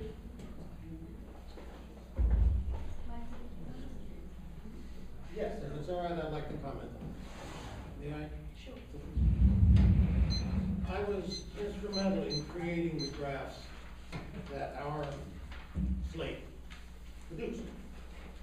Because in the original graph that Dan Slate put out, there was simply a line showing the increase in maintenance. Well, the fact is, maintenance went up. The graph is exactly accurate. What it ignored was the gap between the rising maintenance and the greater rise in costs. As Tova pointed out, our real estate tax and utility tax, over which we have no control, rose dramatically to the tune of about 32 or 33% in that same period, while maintenance was rising 42%. In addition, our labor costs, our union raises, administrative costs also rose, and in fact, our costs rose faster than maintenance, which is why I displayed this graph. The chart showing the deficit is essentially the same as the chart that was in the flyer that Dan's group produced. The deficit is also incontrovertible. It happened. The numbers are real. But the fact is that to complain that maintenance was increasing radically while ignoring totally the fact that costs were rising even more radically is, I think, emblematic of some of the problems that led to the deficit. This was not reality-based. With that graph ignored reality. It ignored a significant component of reality that cost this community a lot of money. Fortunately, we had this wonderful surplus this year, which goes to, which will put back approximately 30% of the money that was taken out of the funded reserve during the time of these deficits. That's where it should go.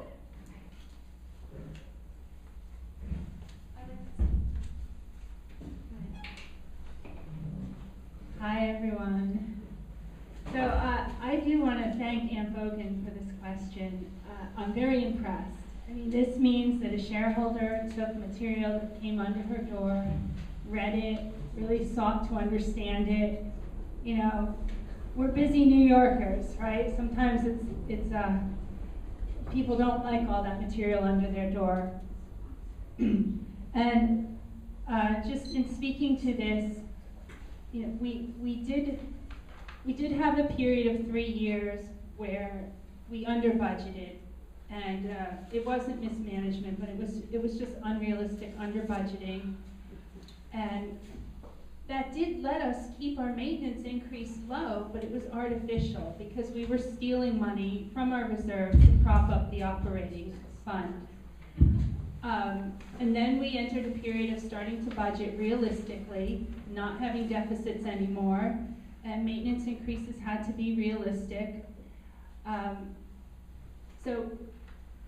Going forward, I would like to continue this process of budgeting realistically, but then doing everything possible for cost containment.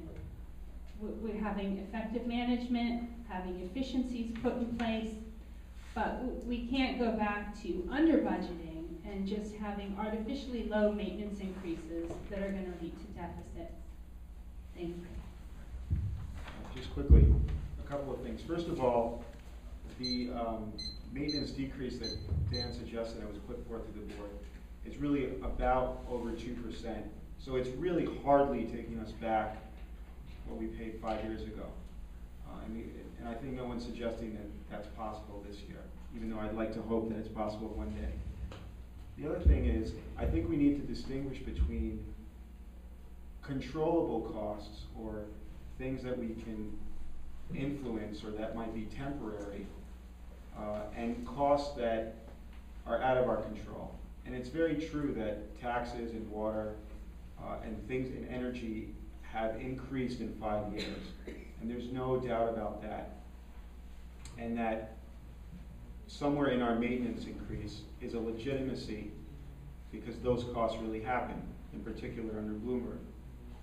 But there's another thing that I want to clarify as somebody who wasn't on the board at the time, or I wasn't even following it, but now going back and looking at the minutes, it is a fact that 42, 45 car parking spaces were discovered.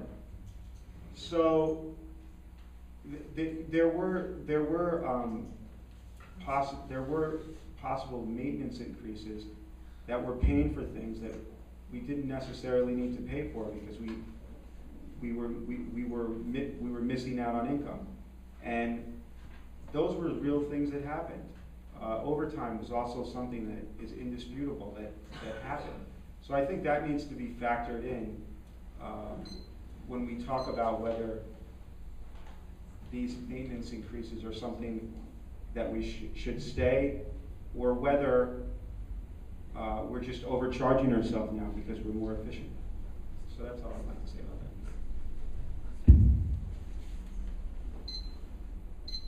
Okay, ticket number 131.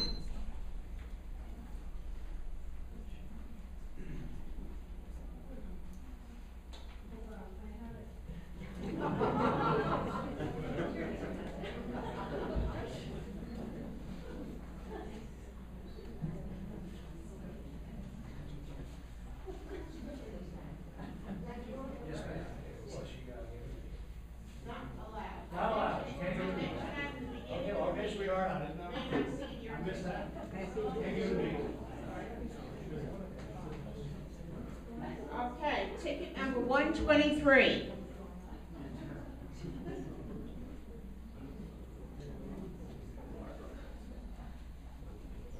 All right, ticket number 121. Okay. Ticket number 122. Number 132.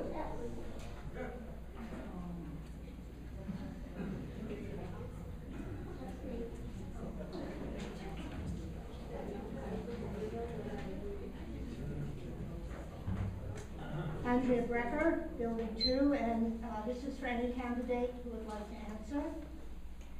What do you consider to be the advantages and the disadvantages of a subset of board members meeting as a caucus prior to a board meeting in order to talk about issues on the agenda? And as a board member, do you plan to participate in this type of caucus meeting?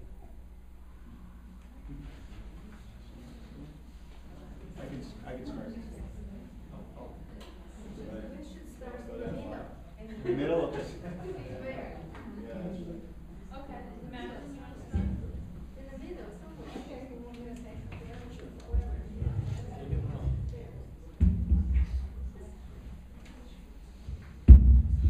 Well, this might be naive, but I can't see anything wrong with people getting together and talking over issues.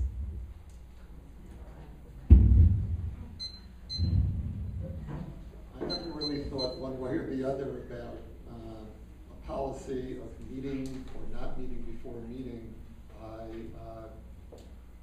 I know that in our community, I run into people walking about in my building. If it's pertinent to talk to them. I'm sorry, I want to clarify, this is specific to board members. It's Okay. not talking to But the shareholder. even as a board member, I think that if I have something to share and someone is there, and I'm sorry, maybe I should clarify. I mean, board members meeting about what's going to be discussed at the next board meeting. So in other words, talk about what's on the, before the next meeting in order to talk about issues on the agenda. That's what I mean. So you know what the agenda is before the meeting. And that's what I'm talking about, a subset of board members getting together to talk about their point of view on something that's going to be discussed at the board meeting, the next board meeting. unless it's confidential or closed session, I don't see any reason not to have a dialogue that, whether you're defining it as a caucus or not, I think discussions among board members are healthy. So I used to be part of a majority caucus. Now I'm part of a minority caucus. I know that there is a majority caucus. That's, it is sort of that. It's a question that's got me thinking. I mean, the value of it is that you can frame the issues, and it's a way to kind of probably run a more efficient meeting when you get there. I think the disadvantage of it is that it hardens positions on this, and I think that wasn't for me. Sorry. That it kind of hardens positions in a way that I think makes it so there's always an outside. I think one of the interesting things that could happen with this election, well, I mean, we'll see, but it would be nice to have a more even split. Because a lot of the times what happens, you know, I mean, contrary to popular belief, there's lots of things that, you know, every one of us disagree with somebody who is not on our side with, or, I don't know. There's lots of splits in this, yeah.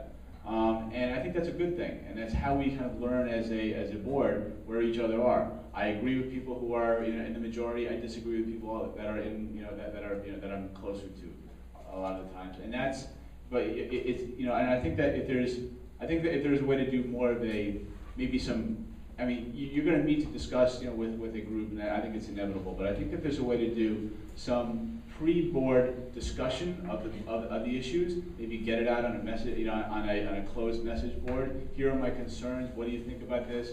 We could have both. We can kind of like hear what other folks are thinking about stuff, and so it's not have it all the drama play out in the board meeting.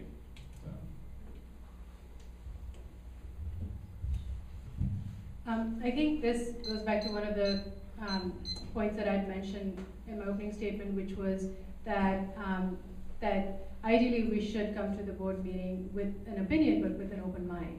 In that I think the vote, often you'll see the vote, there's 7 people who vote, a certain, you know, hands go up, and it's evident that that a discussion occurred, or else everybody thinks exactly the same, which is quite impossible. So I think that that's one of the downsides of this occurring, and I'm definitely somebody who's I've gone into meetings actually not knowing the issue well enough, and so I've used that time to make up my mind. And sometimes it's actually really, and I've actually gone in with an issue that's been changed, that I've modified my motion because people have had suggestions that have been better. So I think that that's what I meant about adapting and going with an open mind, is that I think I know what it is I'm trying to get across, but somebody else makes my idea even better. So I think that's what I would hope would happen, that it wouldn't just be 7 people voting a certain way, whether or not, without hearing the new dialogue that's happening in that meeting, because that's what all 11 of us should be contributing to that discussion, not a certain subset.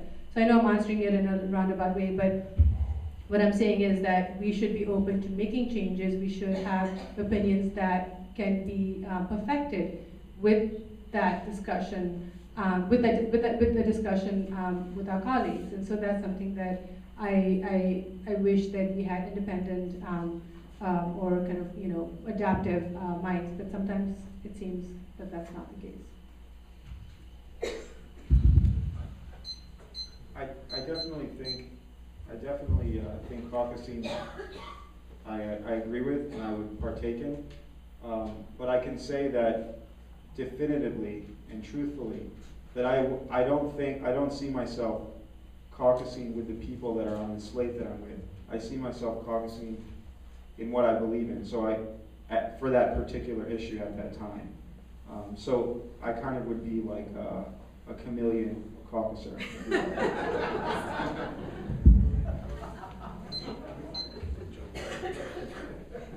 Thank you for the question. You know, Morningside Gardens is very complex. It's a large organization. There's a lot of business that has to take place at a board meeting. If board members did not discuss things ahead of time, either in person or through email chains, and just held all their thoughts till they came to those board meetings, I mean, those 3-hour meetings would now be 13 hours long. So I think it's a very good thing that people do have a dialogue with each other before the meetings. There has tended to be just a caucus of like-minded individuals, a majority caucus and a minority caucus, both meeting before the board meeting. And I will say, having been on both at different times, there's a lot of heated debate even within what you might perceive as like-minded people. We have a lot of disagreements among ourselves. But I do think going forward, it would really benefit this corporation if board members reached out more and more to across both of these caucuses. So there's not such clear lines of a majority caucus and a minority caucus. But it's vital that some of this work and some of this discussion get done before the board meeting, because those meetings are already quite long. Thank you. Well, as somebody who's filled a spot for the last 6 months and who participates in a caucus, I can tell you that I had a lot of catching up to do. Board membership is not for the faint of heart. There's a lot to learn and a lot going on. So the caucus meetings in that way, Andrea, are very helpful in that I'm listening to other people who've been working on this for the last couple of years in some instances, talk about what they know. And I'm the kid trying to catch up with all the paper, trying to figure out what it is I think about this. I agree with Detta and some other people who've said that there is more disagreement in caucus meetings than you might think. I think the disadvantage of a caucus meeting for me as an individual, and nobody in my caucus has ever pressured me inordinately about something, but I really believe in voting my own conscience. And so I think the disadvantage of a caucus is the pressure of groupthink sometimes. And it can sharpen your point of view if you disagree. But for me, the disadvantage would be to give in too quickly to what everybody else thinks before I've really thought about it for myself. Okay. For me, I think since I was on the board for 4 terms, the first 2 terms, the 6 years, I was so ignorant. I was on my own. There was nobody like calling me, but then later on, after maybe 6 years, when my 3rd term started, I found out, oh, that's what's happening. Some people probably talked before the board meeting, and then they have they have agreement on certain issues. But I always have an open mind. I read board materials. I have my own decision. But if I don't understand, I'll do my research. But I'll go to the board meeting and then with my ideas, but I listen.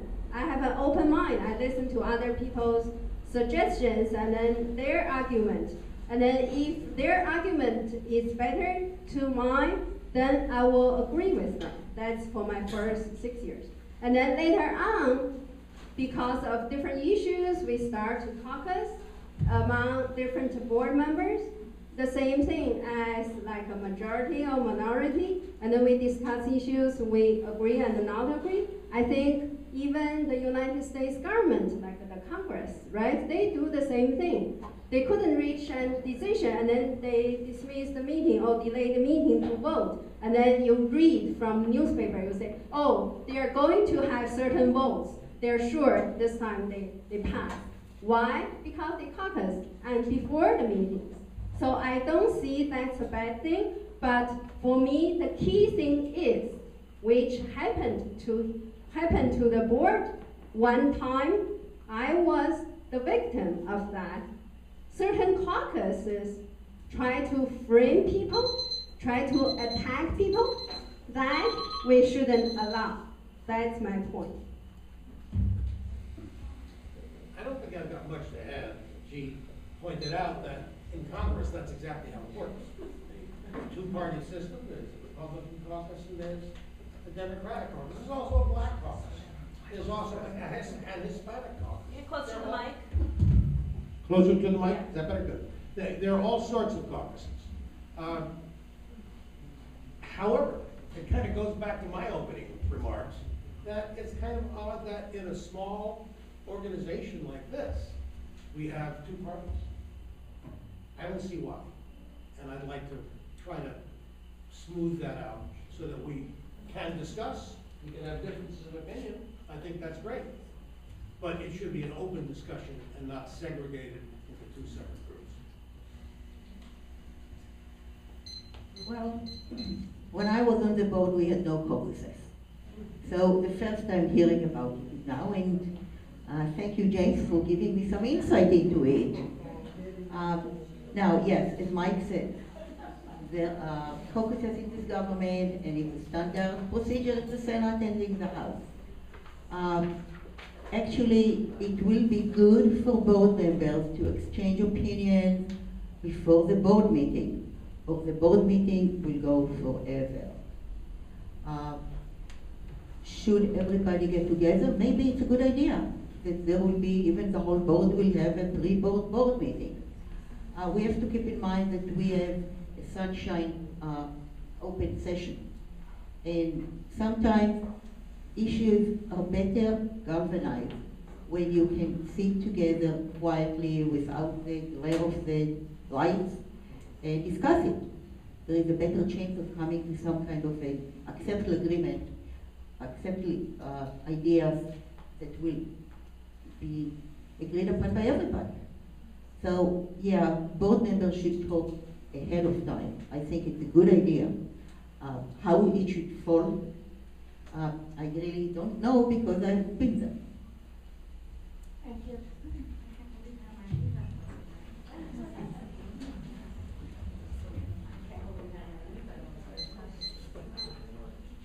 Ticket number 133.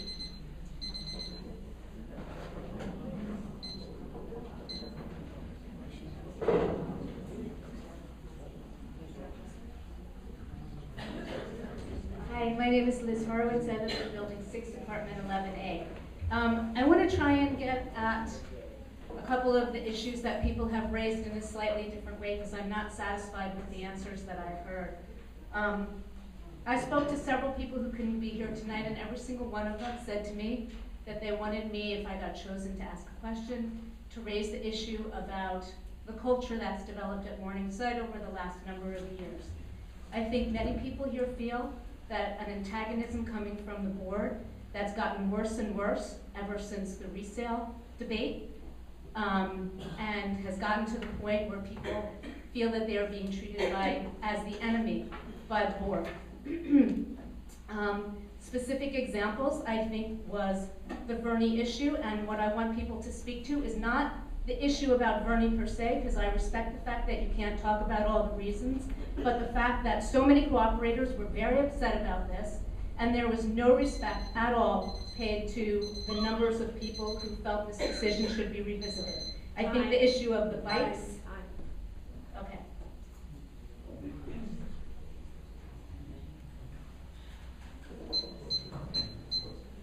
Let me just clarify. There are a couple of issues. There's also the bike issue. I think it's the same thing. I think it reflects an antagonism toward the cooperators. So I want to know how if people think that is true.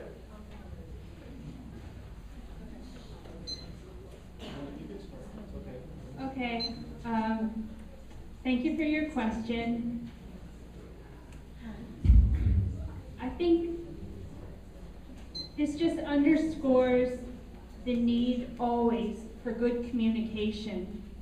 I think that the present management and the present board are trying, but I think there's always room for improvement.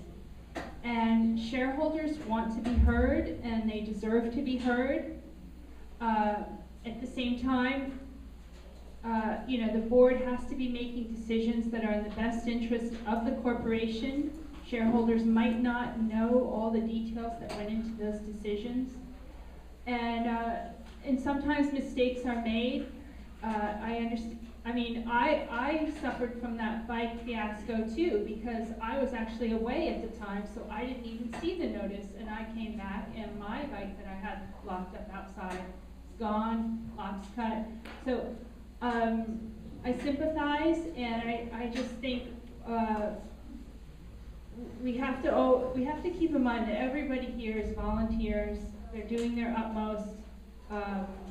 And to be grateful that they are willing to serve, and management, I think it's great. We're getting some continuity with management. I think the more we can keep some continuity and the same management in place, the better that management can grow, can know this community better, and can help avoid issues like this.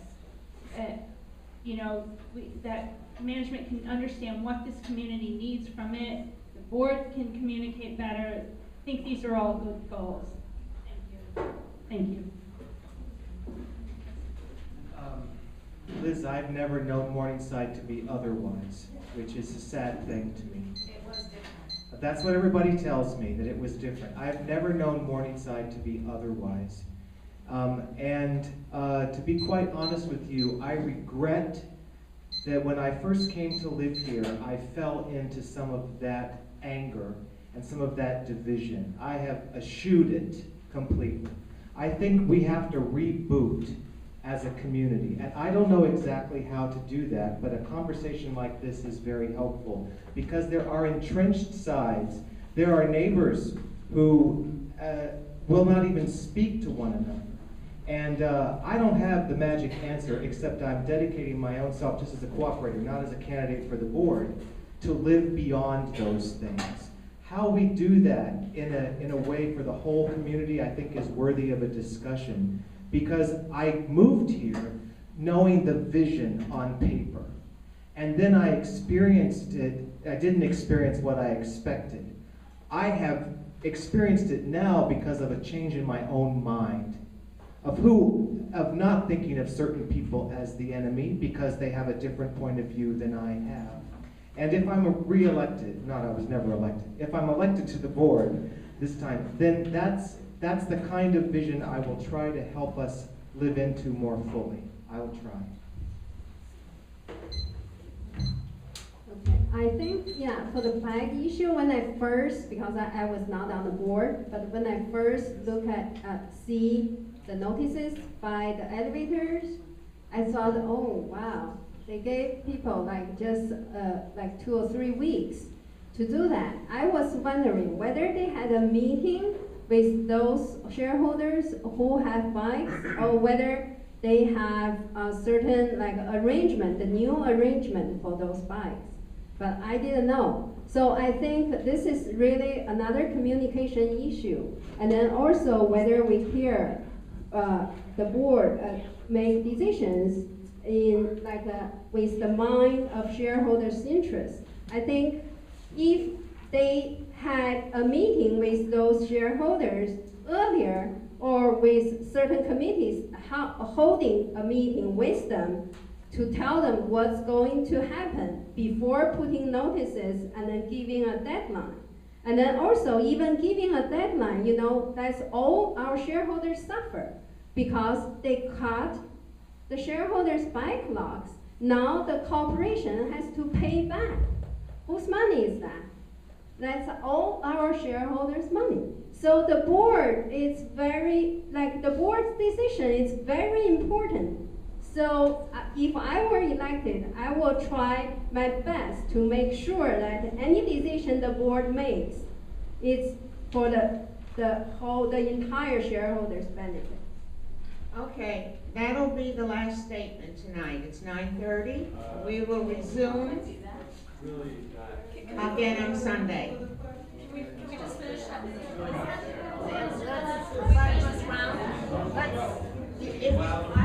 Go ahead. Who wants to stay? If you want to stay. Just to answer this round of questions. There are no more questions. They can continue to answer the next question. All right.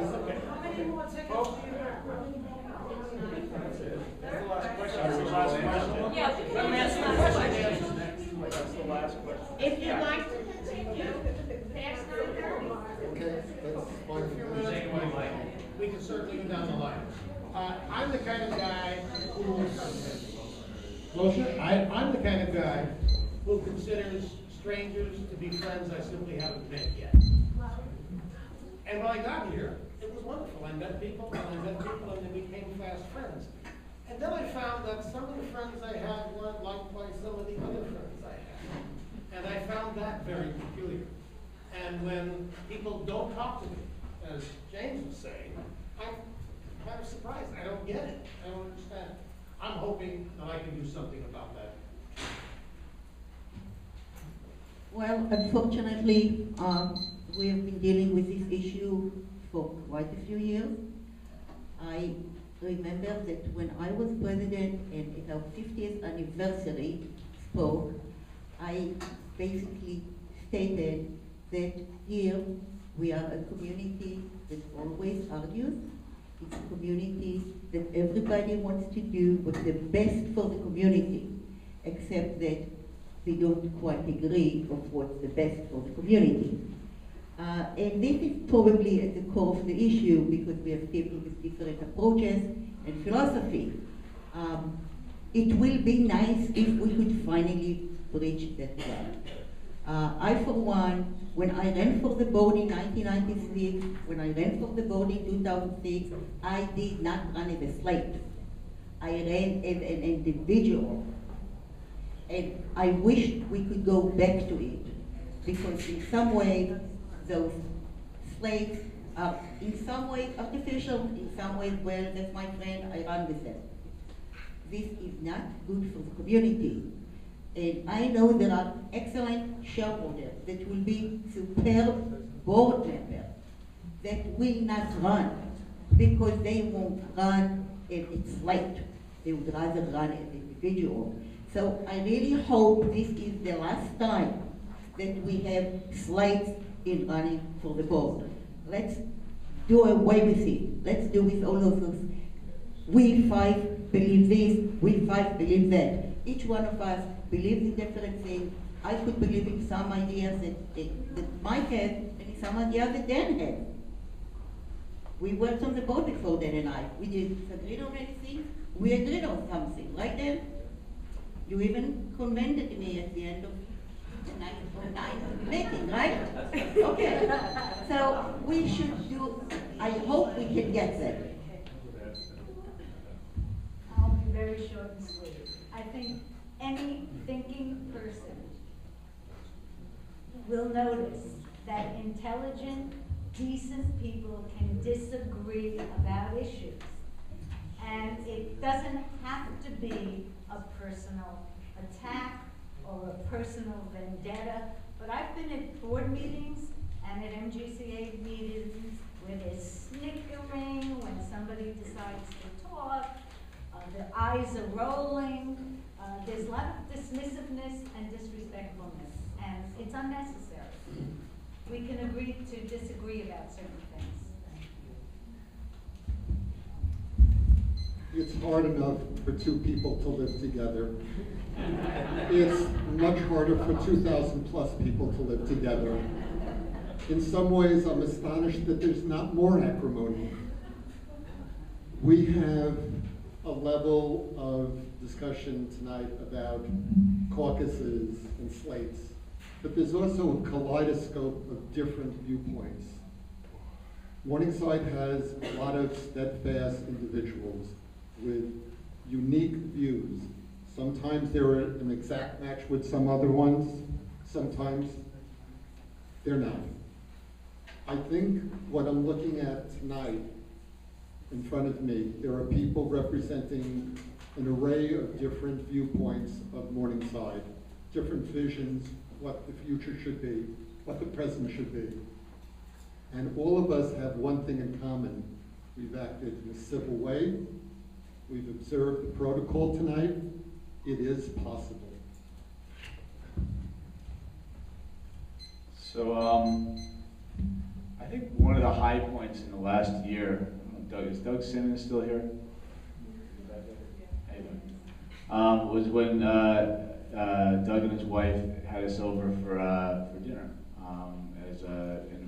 We catered dinner for all the board members.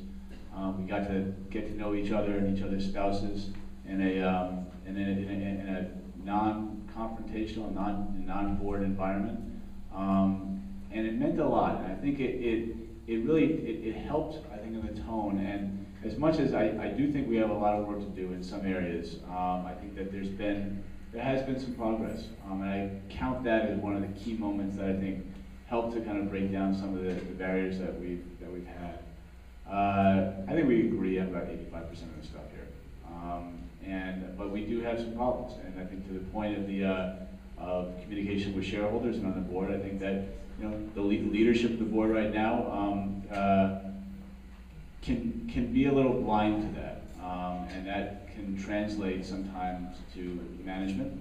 And I think that we need to hold our leaders accountable for how they act and how they communicate. And I think that, you know, we're working on it. And I will say, you know, as much as anybody who's been to a board meeting has watched has watched me and Larry go at it, you know, he's done a lot of good things that have really brought a lot of efficiencies to, you know, the meetings.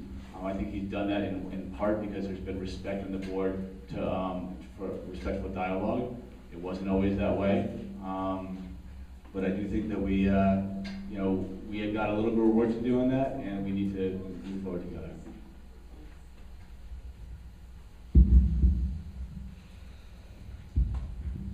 So it seems like there are two themes. One is communication within the board, and then the second is communication between the board and the shareholders.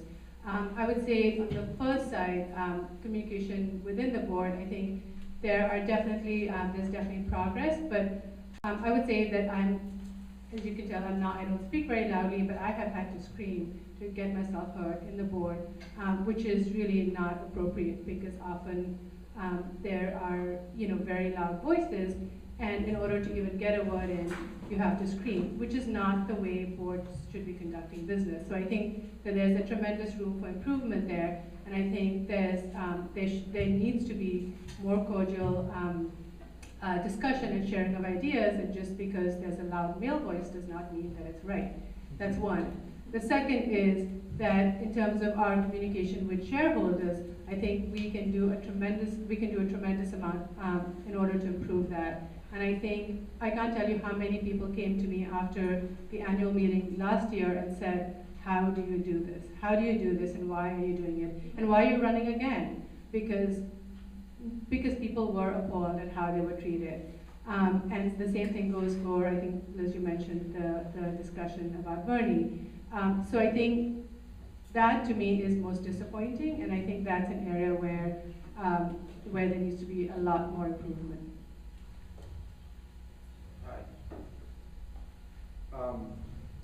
I think we've come a long way.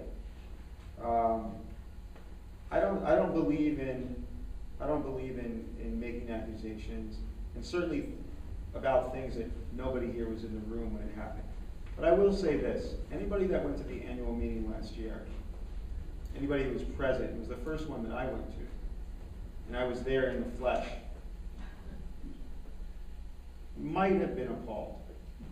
The behavior there was so appalling that one of the board members actually had to write an apology in the next meeting minutes that came up, or the next meeting, and they were there in the minutes, but they don't do justice to what the behavior was like there. It's one of the reasons why I'm running tonight.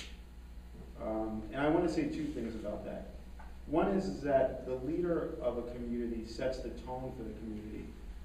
Whether we consciously or subconsciously think of it, know it, it sets the tone. So it's very important how the leader of a community communicates with other people, right or wrong. And so yeah, and that's the first thing. And the second thing is, yes, we're here almost a year later, and we've sat here, and I feel like this has been a really great meet the candidates. I haven't been to that many, just one last year when I was running. But yeah, I think the tone here is something that I feel very comfortable with, and that I like, and I'd like to see it continue. Thank you.